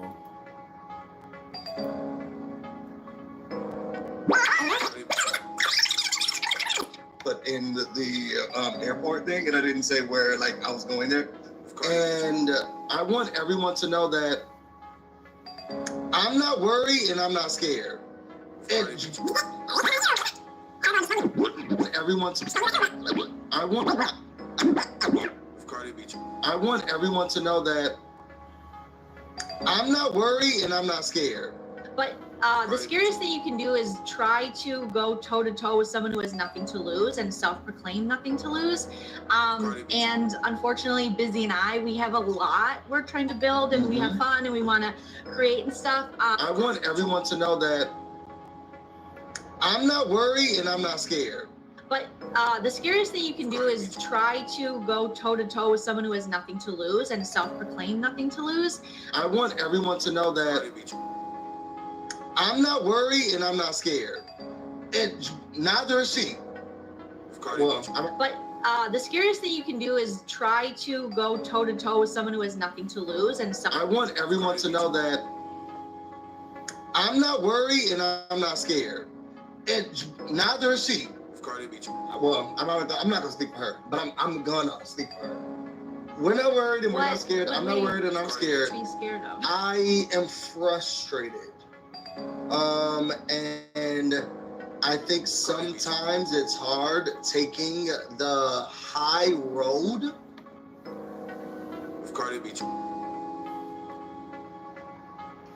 This is that LeBron video. This is deja vu of the LeBron video.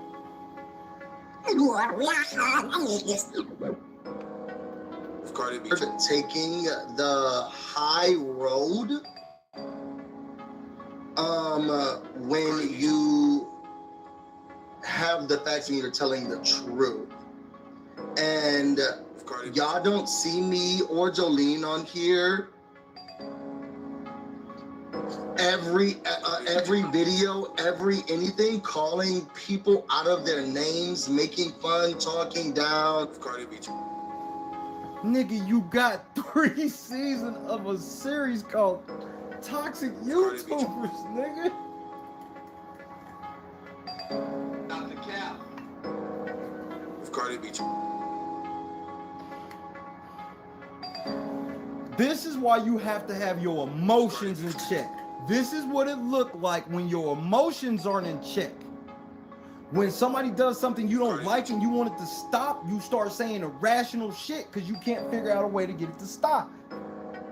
If Cardi beat you. They got a series called Toxic YouTube. They just released season 3, episode 6. So at bare minimum, all them seasons got 6 episodes. If Cardi beat you.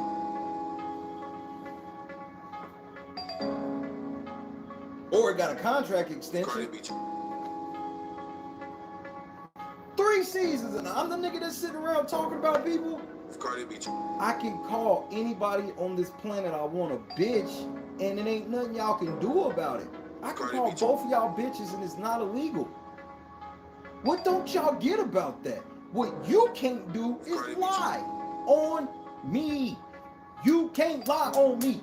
You cannot lie on me. It's expensive to do so. And that's what your niggas is finding out. If Cardi beat you. Do it like that's the. Now, does it happen? Could it happen? Maybe, sure. Okay. Who knows? But that's not our content. Toxic YouTubers. Cardi beat you. That's not our content. You have a series called. If Cardi beat you. Joleen literally said there's multiple people with video talking shit about her. Why aren't they just randomly picking Joleen out? Or she could just be lying on top of it. She said it's all of these toxic masculine YouTubers with these videos about her and shit. So why you come after me only? If Cardi beat you. And I'm not. I refuse to do that. I refuse to go back and forth about it. They're on their 5th fucking video about me, my nigga. Talking about they refuse to go back and forth about it. Refuse to go back and forth is I will never debate that nigga. I don't want to ever be in the same discussion with him ever, because then I'll be exposed. Only, and I'm gonna say this openly because I told Joleen this. Confiding in the white bitch to tear down a black man. Continue. I am going to point out hypocrisy. What's the hypocrisy? I don't commit slander, nigga. I don't commit slander. There is no hypocrisy. Cardi beat you. All that shit I said about Swaggy, that was the truth. All that shit I said about you, that was the truth. All that shit I said about Joleen was the truth. And jokes that I made about you niggas were clearly jokes. Cardi beat you. You niggas lied. You called out CBS and told them to stop doing business with me based on lies that your emotional ass was spouting off at the mouth. That is illegal. There is no hypocrisy. I've never called on anybody to stop doing business with anybody. Cardi beat you.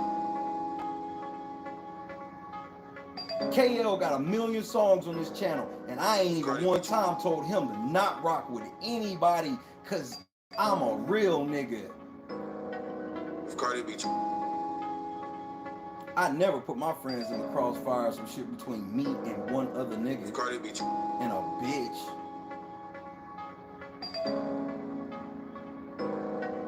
Cardi beat so you. let's point out the hypocrisy, please.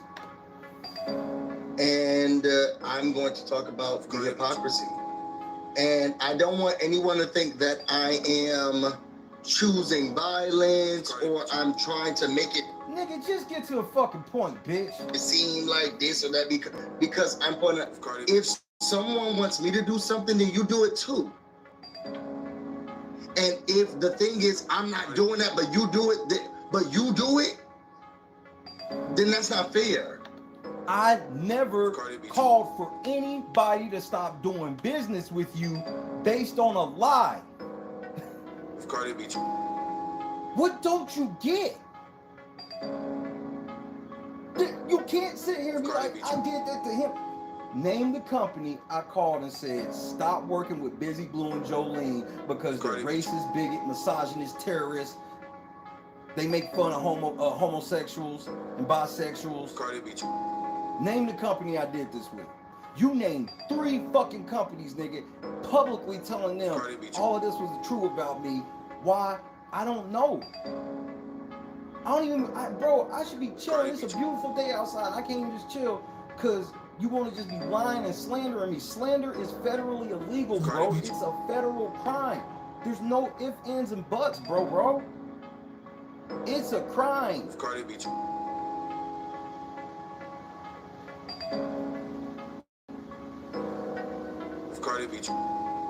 Your fees are expensive. That's why you gotta stay out of them.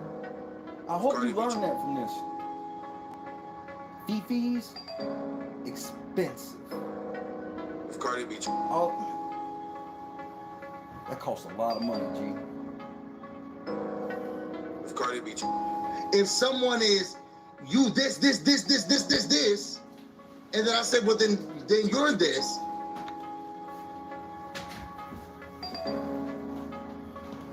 That's why I was all over them, KS. I knew they had to play for the win.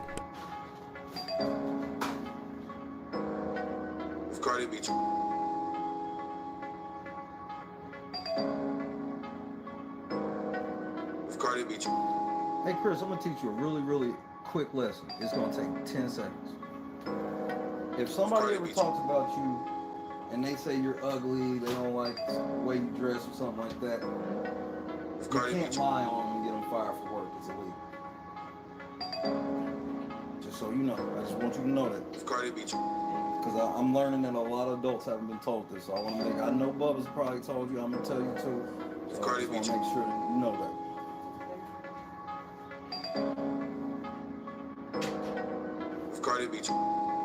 That's how simple the law is, my nigga. Teach a high school in 10 seconds. 10 seconds. That's how simple the law is, little nigga.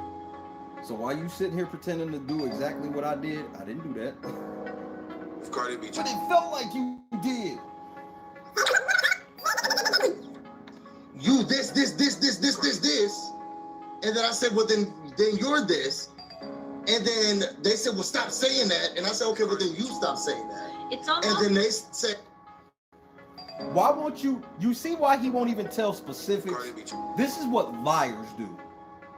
He's claiming to tell y'all the story, but it's, he said this, and then I said this, and then he said this. Liar. Anybody arguing with you like that, they're a fucking liar. They're lying right to your face, right then. I put, okay. Okay. Motherfuckers in the chat. That is what he do. There's rules to this shit. But it's not y'all rule book.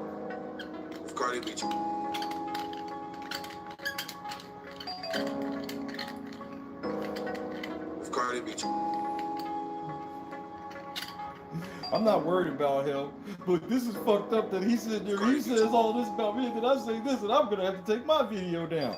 Fucking right.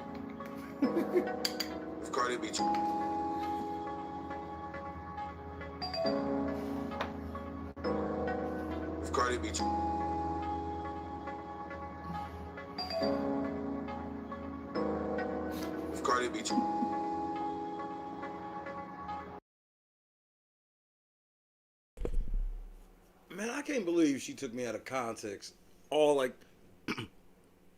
she literally had to cut out him threatening me in order to make it seem like, I was really just threatening her. That's the one thing that's weird, is she be making it seem like, oh, he was threatening me. And I'm like, I wasn't threatening nobody. Y'all niggas threatened me.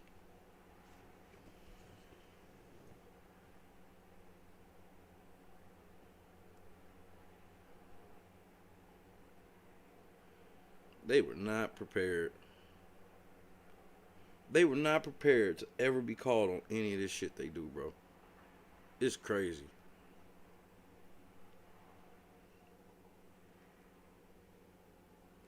Like, their plan was literally like, we just gonna outlie. And that's the other thing. That's why I'm trying to tell all you other content creators, man, y'all niggas need to chill out, bro.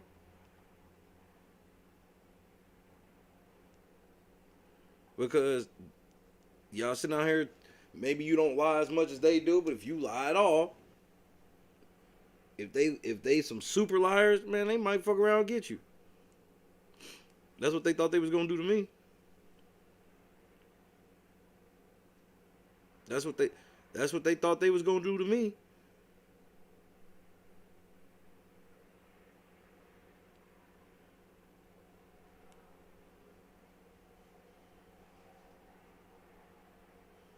This is insane that she lied like this.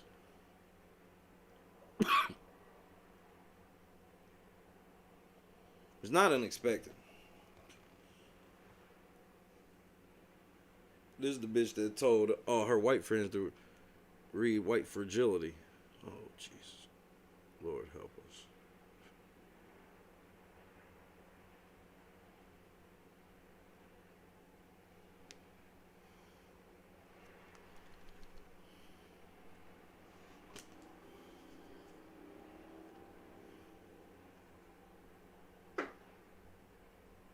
She really edited me that bad.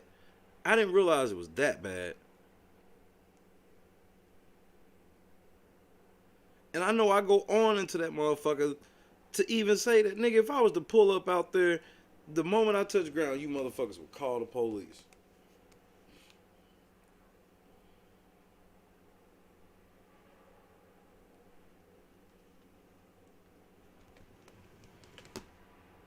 Meanwhile,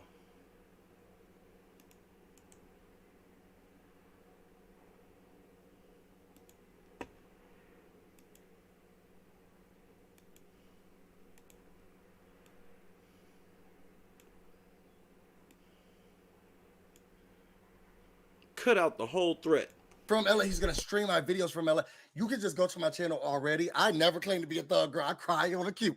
Okay, so I did that already, and your views are not gonna extend what I've already showed the world. Princess says I'm ready for the bars to drop. Oh, sometimes the bars drop and they are not good. Allegedly. It's just so ridiculous. But you know what's funny? Inside joke. Go to LA. Okay, and show the world how beat we are. You go to LA. Okay, He thought me and Busy were in LA and we're headed to LA. So he's like, do you want me to it's a threat. Like, do you want me to come out there? And we're like, we didn't, tell him that, but I assume you know that someone you're harassing, we don't want you to come. I don't want you to come. Yeah. So, but now that I think about it, if he's going to LA, sure, like, go wherever you want to go. Like, but I mean, I want you his intention was to come to us. But we're not there, so go there. Yes. I'll walk all over LA, nigga, with no strap, no security, with me and my backpack and my Jetta, nigga. Come on, Dora the Explorer. You know how you know it's true? I've done it already. Yes. Cardi beat you. I'm everywhere you can't go, and I'm everywhere that you won't go. That's okay for me. Little nigga, you tough? No. Cardi beat you. No, not neither of us are tough. Nigga. Neither of us want to fight you. Why you letting this white bitch gas you up, bro? Cardi beat you. Who? You. He called you the N-word so many times, so I always assume that he's talking about. She cut it off right where I'm about to play how she's gassing this nigga up. Oh, Joleen, why are you making these layup drills, bro?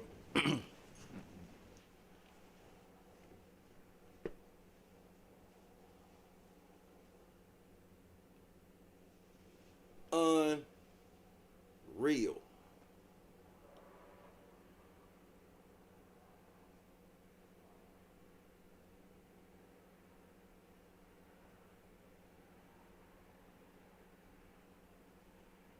Unreal.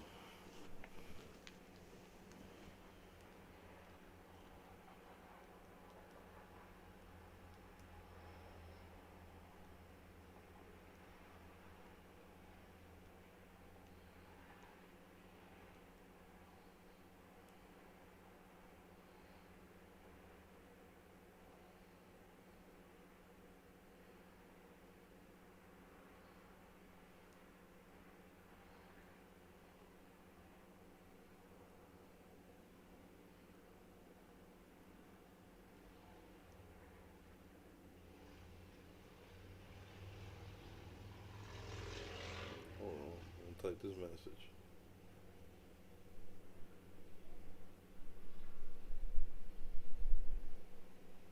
All right. I can't believe that she's this bold. And then while she's trying to pretend she's scared, they gotta be dissing me DJing.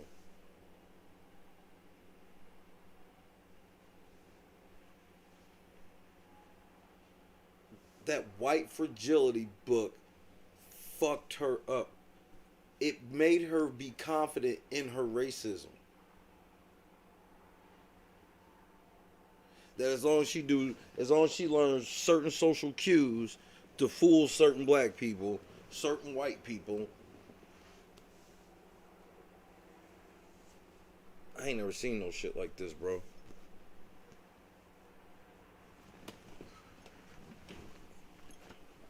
Like, right when it was like, why you let this white bitch gas you up? Then I rewind it to play her gassing him up.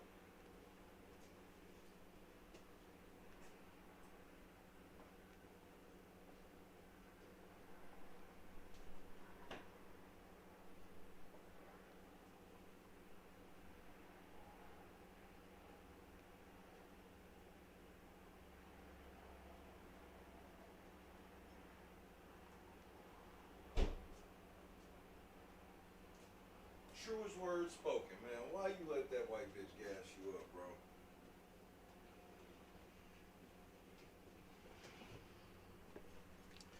I love seeing the look on their face when they see how motherfucking blatantly honest I be with them.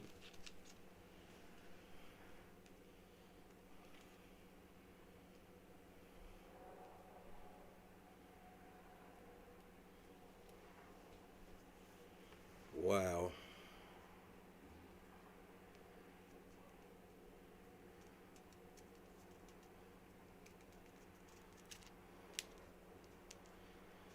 So here's the game plan for the night. You see I'm set up, so I'm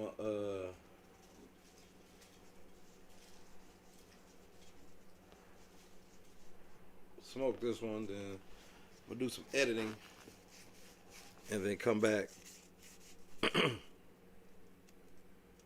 do some editing and then come back. I owe KS a movie and I owe Marcus some music, so that's why I would be leaving before 8 o'clock so I can be back 8 o'clock East, so I can be back no later than 10,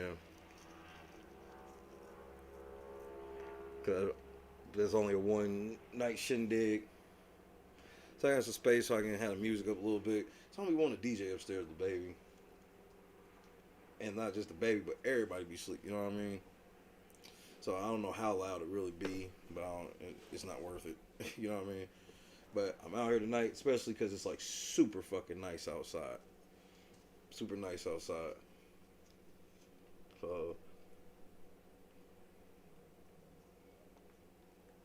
So since we eating our vegetables now, it's all dessert tonight. I got everybody. Because tomorrow's a big day. So I definitely want to... I definitely want to be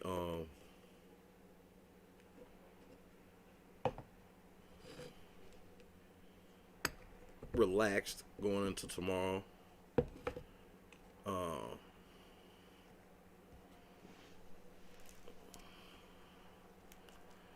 It's sad when you see, like, I don't want anybody to do anything other than just know that we keep pushing from here, period. And know that everything I said was right.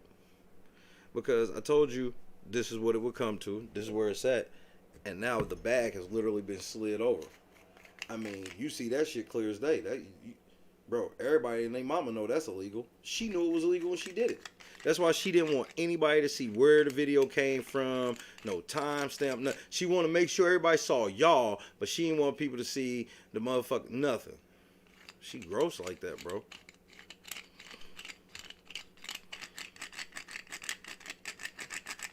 And this shit like so easily provable where it's like, you could tell it's an intimidation tactic. She's hoping I'm not smart enough to know that, bro, every one of these you do is a new crime. And you just keep doing it. And then you got me on tape saying, bro, why don't y'all shut the fuck up? Over and over. I'm like, will y'all shut up? Shut the fuck up and leave me alone. Nope. Just like even today, Busy Blue do his video, and then he couldn't make it all the way out of the video. He made it to the last 3 seconds. And then mentioned me. I'm like, man, you so fucking just stupid.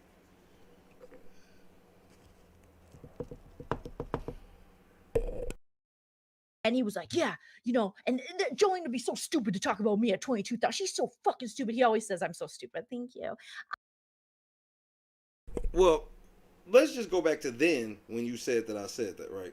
Let's go back to then, right? Let's go back to me saying that, right? Well,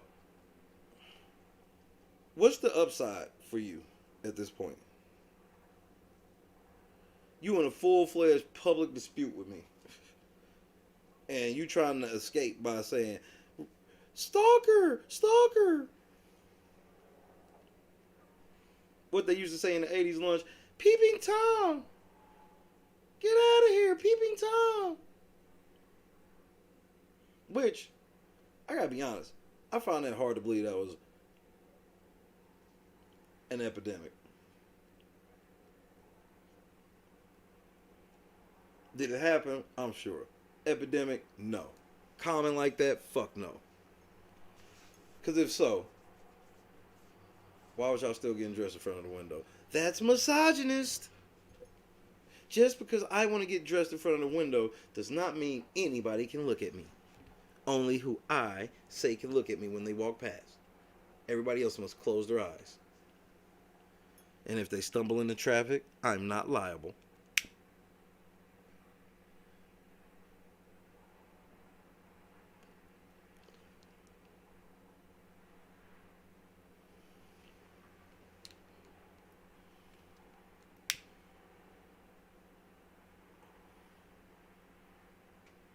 That's victim blaming. Here we go.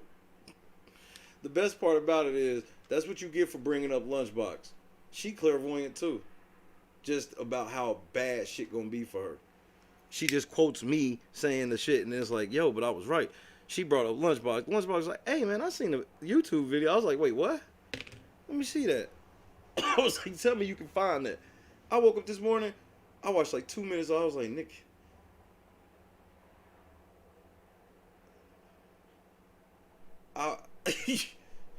Me and Four Tom was sitting here like, what? Marcus.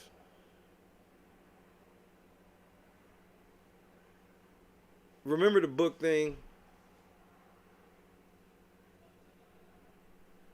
I'm gonna let part of this motherfucking book thing play for you, bro. I'm gonna play what Joleen said so I can remind you. This shit, Marcus, is crazy.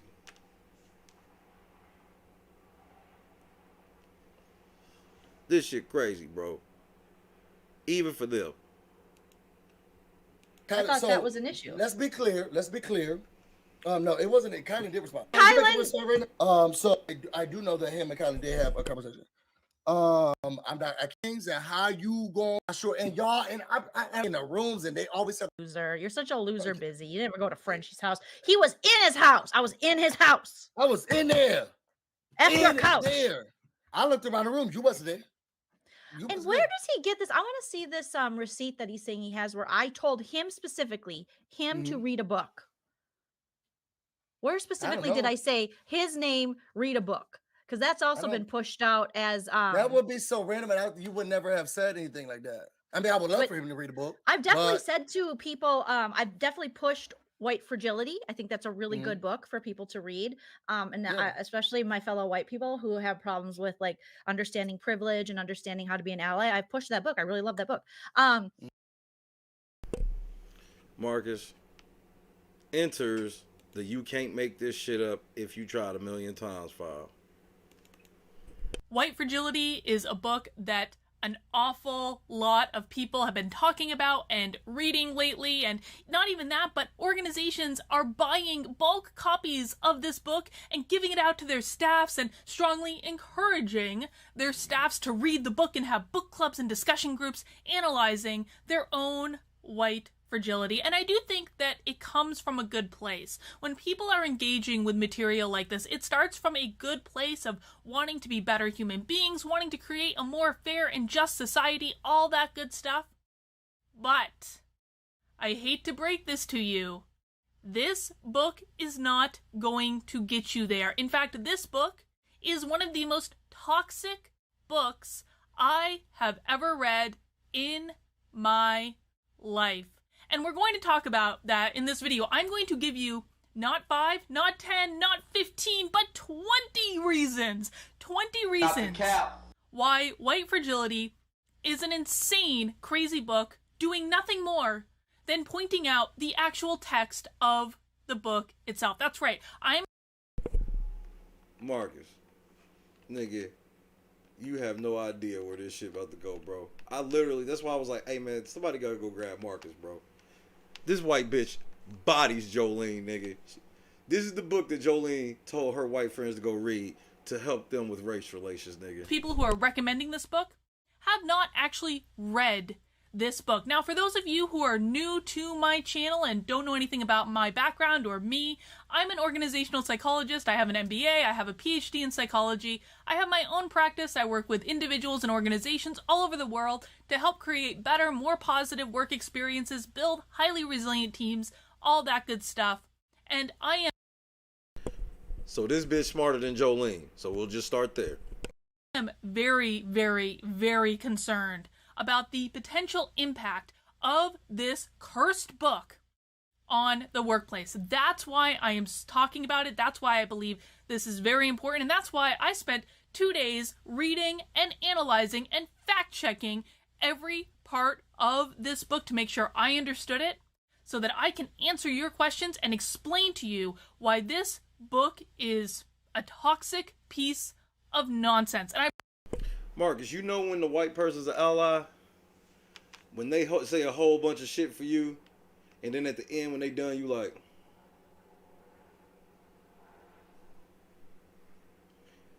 When they not your ally, you gotta do a bunch of explaining. Like, nah, not really. No, not like that. Nah, I mean, no. Look, we working with her.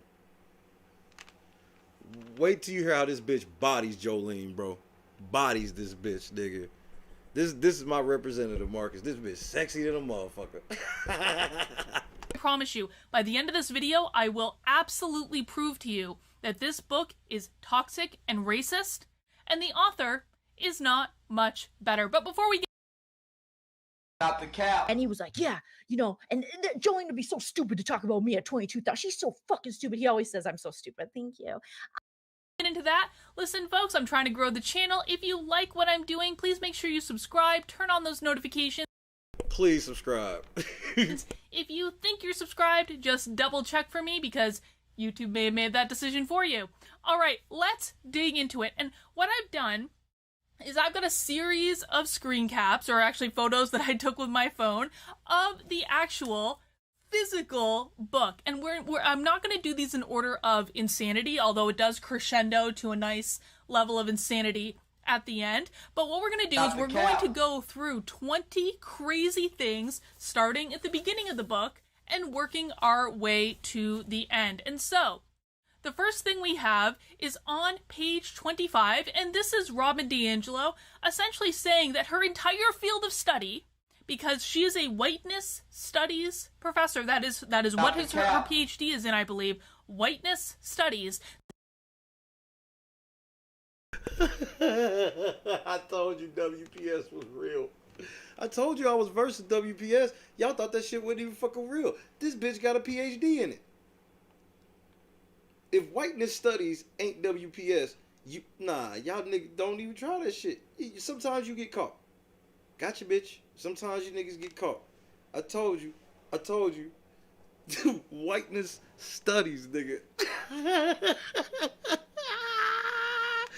Nigga, Joleen told you to go read this shit, nigga. This bitch is like, white friends, no! Don't ruin your black relationships.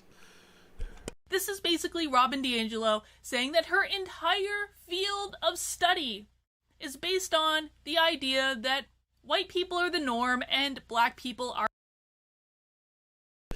Oh, lunch.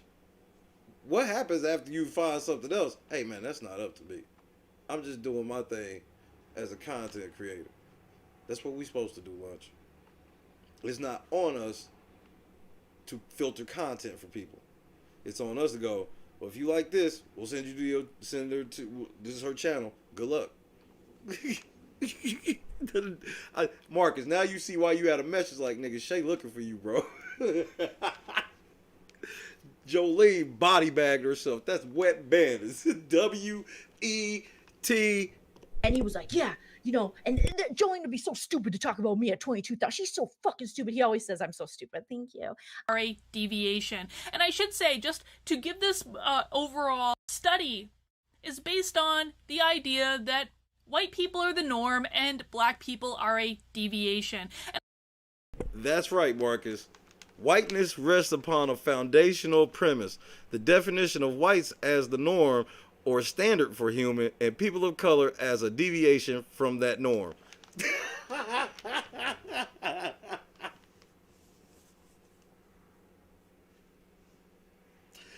I don't know what her channel is. This is the only video I've seen from her channel. She need not make another one as far as I'm concerned. But she can. I don't care. Because y'all know how I rock. We ain't got to agree on everything. All we got to do is agree on this. A deviation, bro. That's some... Why don't you just come out, man, and say it? Call us jungle bunnies, man. What? Asparagus spares? What? If we were white, it would have been asparagus tips. Racial, man, racial. And I should say, just to give this overall context for what we're going to talk about, in the book White Fragility, Robin DiAngelo focuses exclusively on the white-black relationship. That's it. She does not talk about Latino. She does not talk about Asian. She does not talk about Native American. She does not talk about Indian. That's right. Joleen suggested her friends get a special guide for black people. This ain't just like white people dealing with race. No, it's just white people dealing with niggas, Marcus.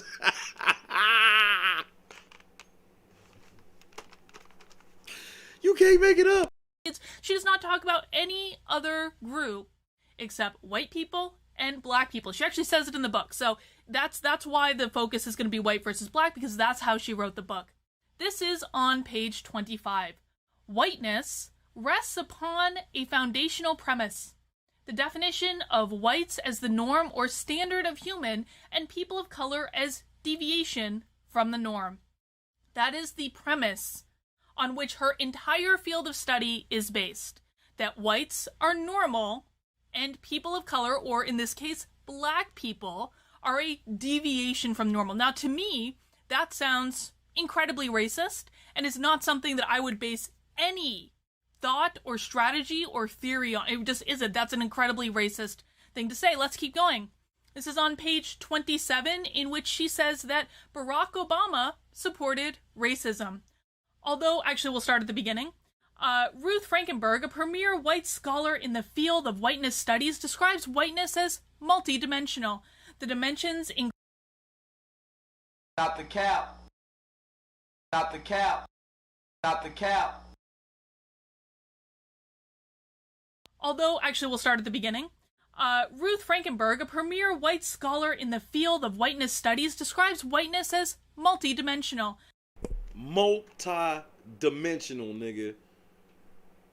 Man, get the hell on. Nah, I gotta get you to the one quote marker, because I ain't gonna make you watch this whole joint. Nigga, it's this one quote. This shit's so out of bounds, nigga.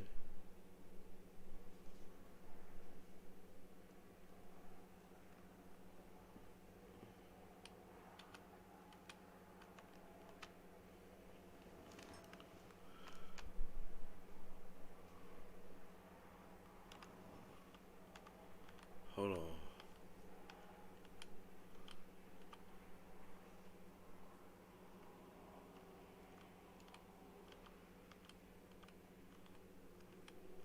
I'm gonna go back to that one. No, I'll just read you this one, Marcus. This quote from the book said, "Consider a conversation I had with a white friend.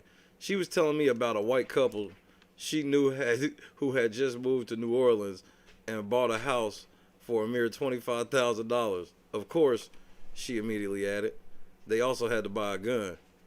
And Joan is afraid to leave the house. I immediately knew they had bought a home in a black neighborhood.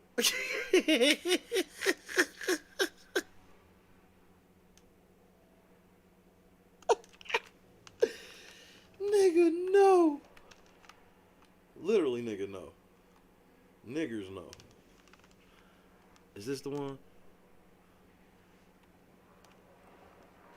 Because this one is, bro, this is the one. I think the one where I had, this is the one I had them all like, hey, man, y'all got to find out where Mark That's is. an evil fucking book. Evil, bro. I'm like, you setting up white people to be eternally racist. And of course, Dr. Nefario is going to be the one that's going to recommend it. Literally.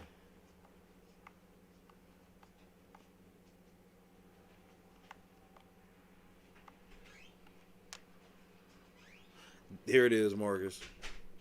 Here it is, Marcus. At the end of the video, but we're going to keep going. This is on page 95. This is, again, Robin DiAngelo blatantly projecting her own baggage onto us. To put it bluntly, I believe that the white collective, which she provides no evidence to prove, that the white collective fundamentally hates blackness for what it reminds us of, that we are capable and guilty of perpetuating immeasurable harm and that our gains come through the subjugation of others. We have a particular hatred for uppity blacks. And he was like, yeah, you know, and Joleen would be so stupid to talk about me at 22,000. She's so fucking stupid. He always says I'm so stupid. Thank you. And Misha, that's a trick that they're doing right now. She's a liberal, and she's not talking about liberals. She's now placing all of this shit on the progressives. You know, the people who aren't racist. The real people who aren't racist. The real white people and shit that aren't racist for real, that look and go, hey man, that's some bullshit all the way around the board. Not just on party lines. So now what they're doing is, now they want to frame that shit, be like, hey, y'all know how y'all thought we was racist for that? Listen to the shit that the progressives are on. You not fucking slick.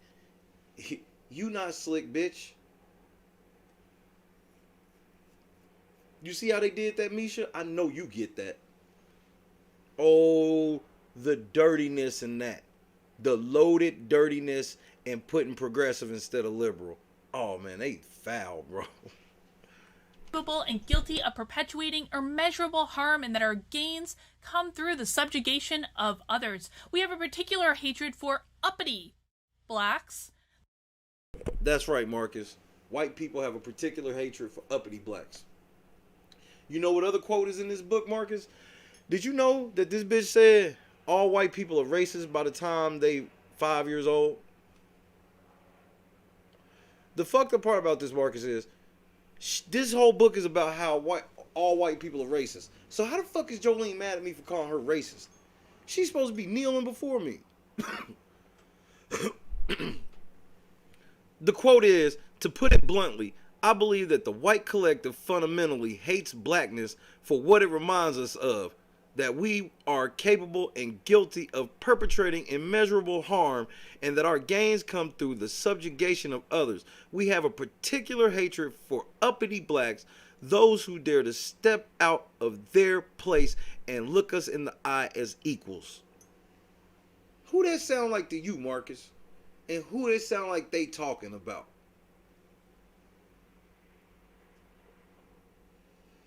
Yeah, white people are racist in the womb, my nigga.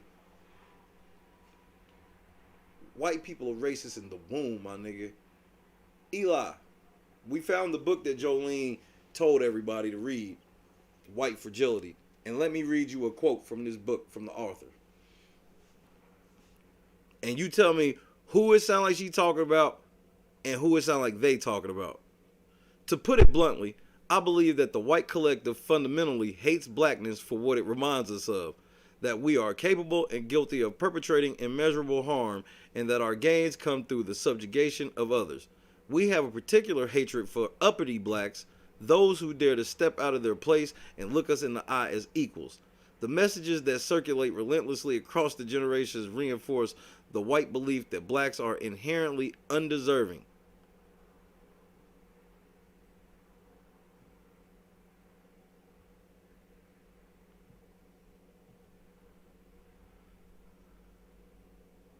A frankly outrageous belief given the state-sanctioned robbery of their labor. See, remember what I told y'all, how they always want to talk about shit on the macro level, but on the day-to-day level, they don't do shit?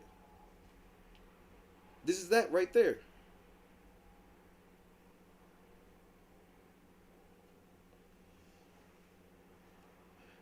Because my thing is, Marcus, either she read it, either she didn't read it and just heard it was a book she should read, or she read it and she didn't understand it at all.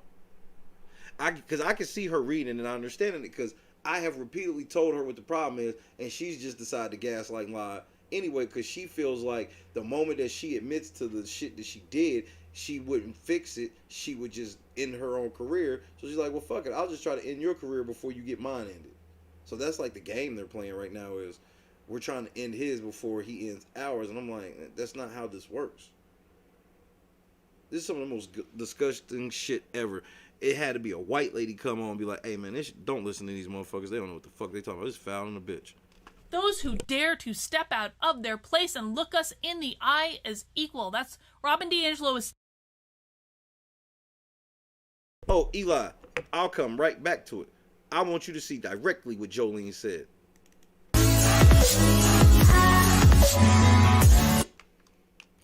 I want you to see directly what she said. You can't make this up, cuz. Him specifically, to read a book. Where specifically did I say his name, read a book? Because that's also been pushed out as that would be so random, and you would never have said anything like that. I mean, I would love for him to read a book. I've definitely said to people, I've definitely pushed White Fragility. I think that's a really good book for people to read, especially my fellow white people who have problems with like understanding privilege and understanding how to be an ally. I've pushed that book. I really love that book. How would they understand how to be an ally from a white bitch? I don't know.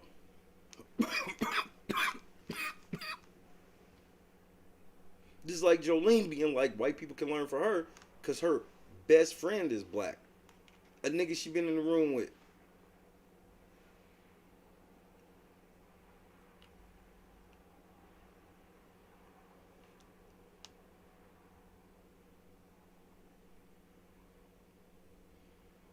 You can't even make this shit up, bro.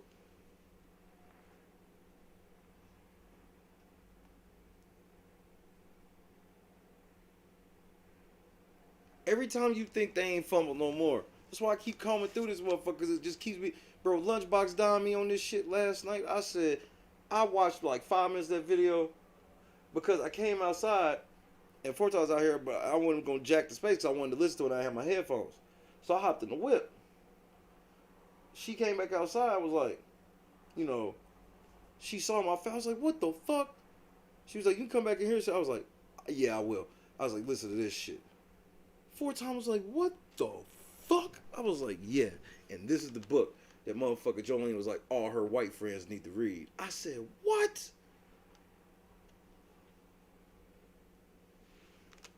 And this white bitch just be bodying Joleen, bro. White Fragility is a book that an awful lot of people have been talking about and reading lately, and not even that, but her neighborhood, it means it must be a black neighborhood. Consider a conversation I had with a white friend. She was telling me about a white couple she knew who had just moved to New Orleans and bought a house for a mere $25,000. Of course, she added immediately. They also had to buy a gun, and Joan is afraid to leave the house. I immediately knew they had bought a home in a black neighborhood. Why is Robin DiAngelo immediately jumping to the idea that it's a black neighborhood? Could it be her own racist tendencies? This is something we're going to see coming up time and time and time again. Listen, let's talk about projection for a second. Projection is the idea when people are projecting onto other people, generally what's happening is there's something bad that they've identified inside themselves, something that makes them uncomfortable, something that creates cognitive dissonance. If I'm a good person, that means I can't be racist, right? What I believe... Preach, sis.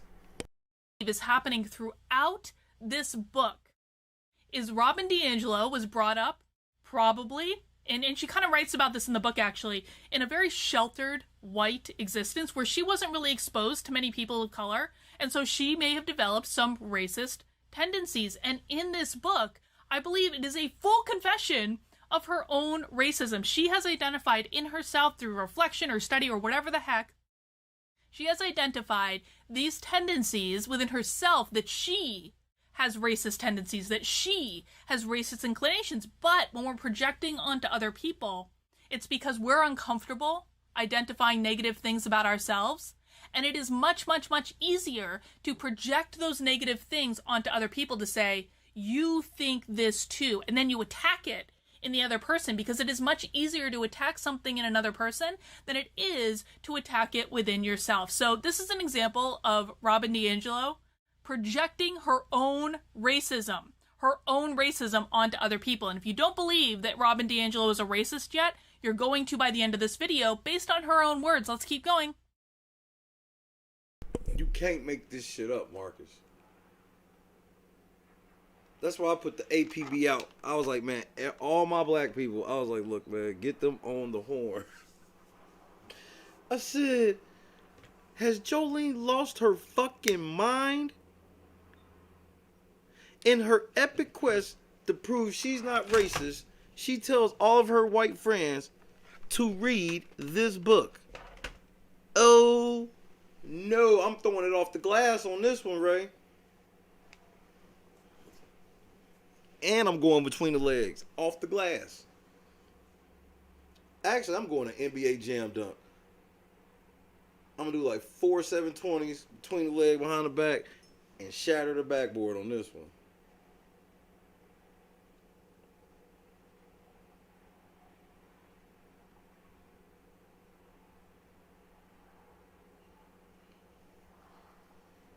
Nigga, did you see how LeBron got dunked on for game? That's how I'm about to do Joleen. Nigga, LeBron got dunked on for game, Marcus. Nigga, man, it's been a good 24 hours. LeBron got dunked on for game.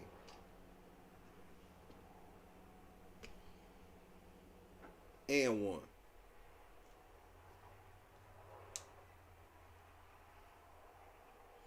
Oh, yeah, for sure. I'm dunking on, bro. In her epic quest to prove she's not racist, bro. Yeah, that's Lunchbox. Oh, man, Lunchbox went no look behind the back between the legs. And he knew the bucket was good. It was one of those, you threw one of them super passes where you turn around, run down court like, nigga, you better not miss that. As soon as I caught it, I took off.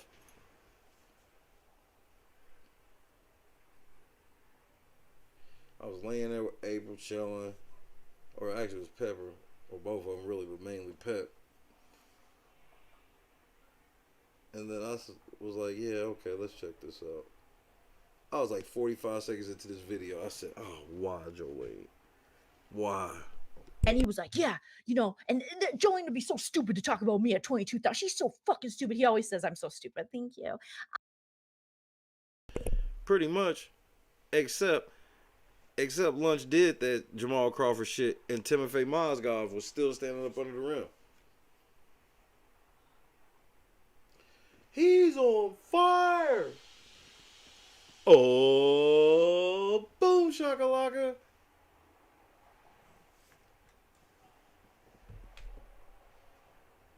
Dum dum dum dum dum dum dum dum. Ba ba ba ba ba ba ba ba. Ding ding ding ding ding ding ding ding ding ding ding ding ding.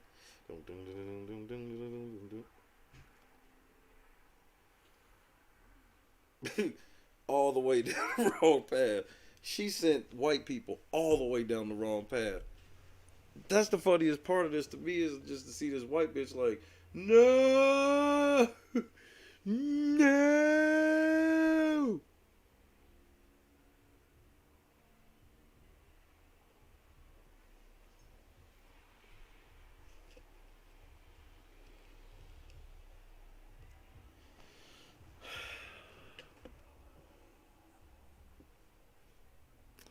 We gonna have fun tonight. I'm out of here. Well, I gotta get out of here so I can get back. I owe KS some moving. I owe Marcus some music, so I'm trying to pay my due. Lunch. I'm gonna have to do that. I'm gonna have to see if I can get my one shit going and start playing retro games on motherfucker. Play some retro games on LNC on the nights we ain't really doing shit. Cause I got like all the Nintendo and the SNES games. I should be able to do it on here and have it. I should be able to do it. Wrong path in the wrong city, in the wrong state, in the wrong country, driving in reverse while looking straight out the front window. Don't even turn around and look out the back. Cool. They don't see that cliff coming, so yeah. I keep my enemies close. I give them enough rope. They put themselves in the air. I just kick away the chair. Hey, we be back tonight. Fun night. Finally. It's here. It's here. Finally. What's wrong with Angela? What up? It's the boy King Legend. L's up. You are now rocking with my big homie Metro D. Pull up.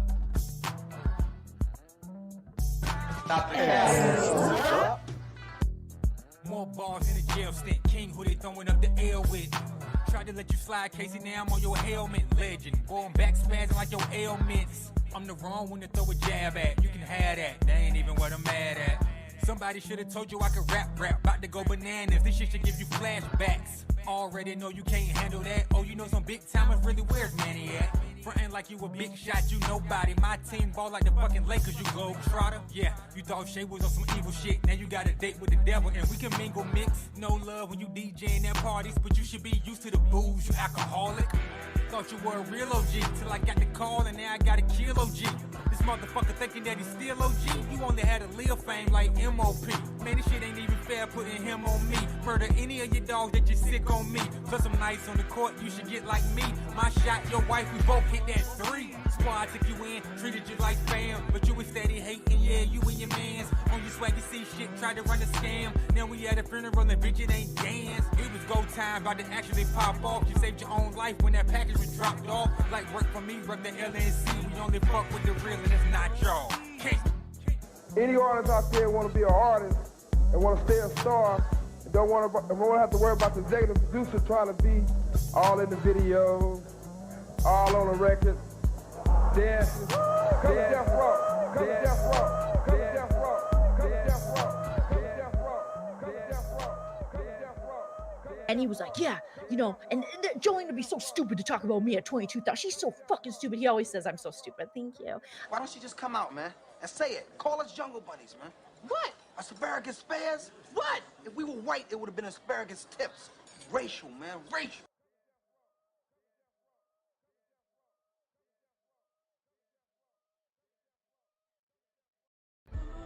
I am LNC. I am LNC.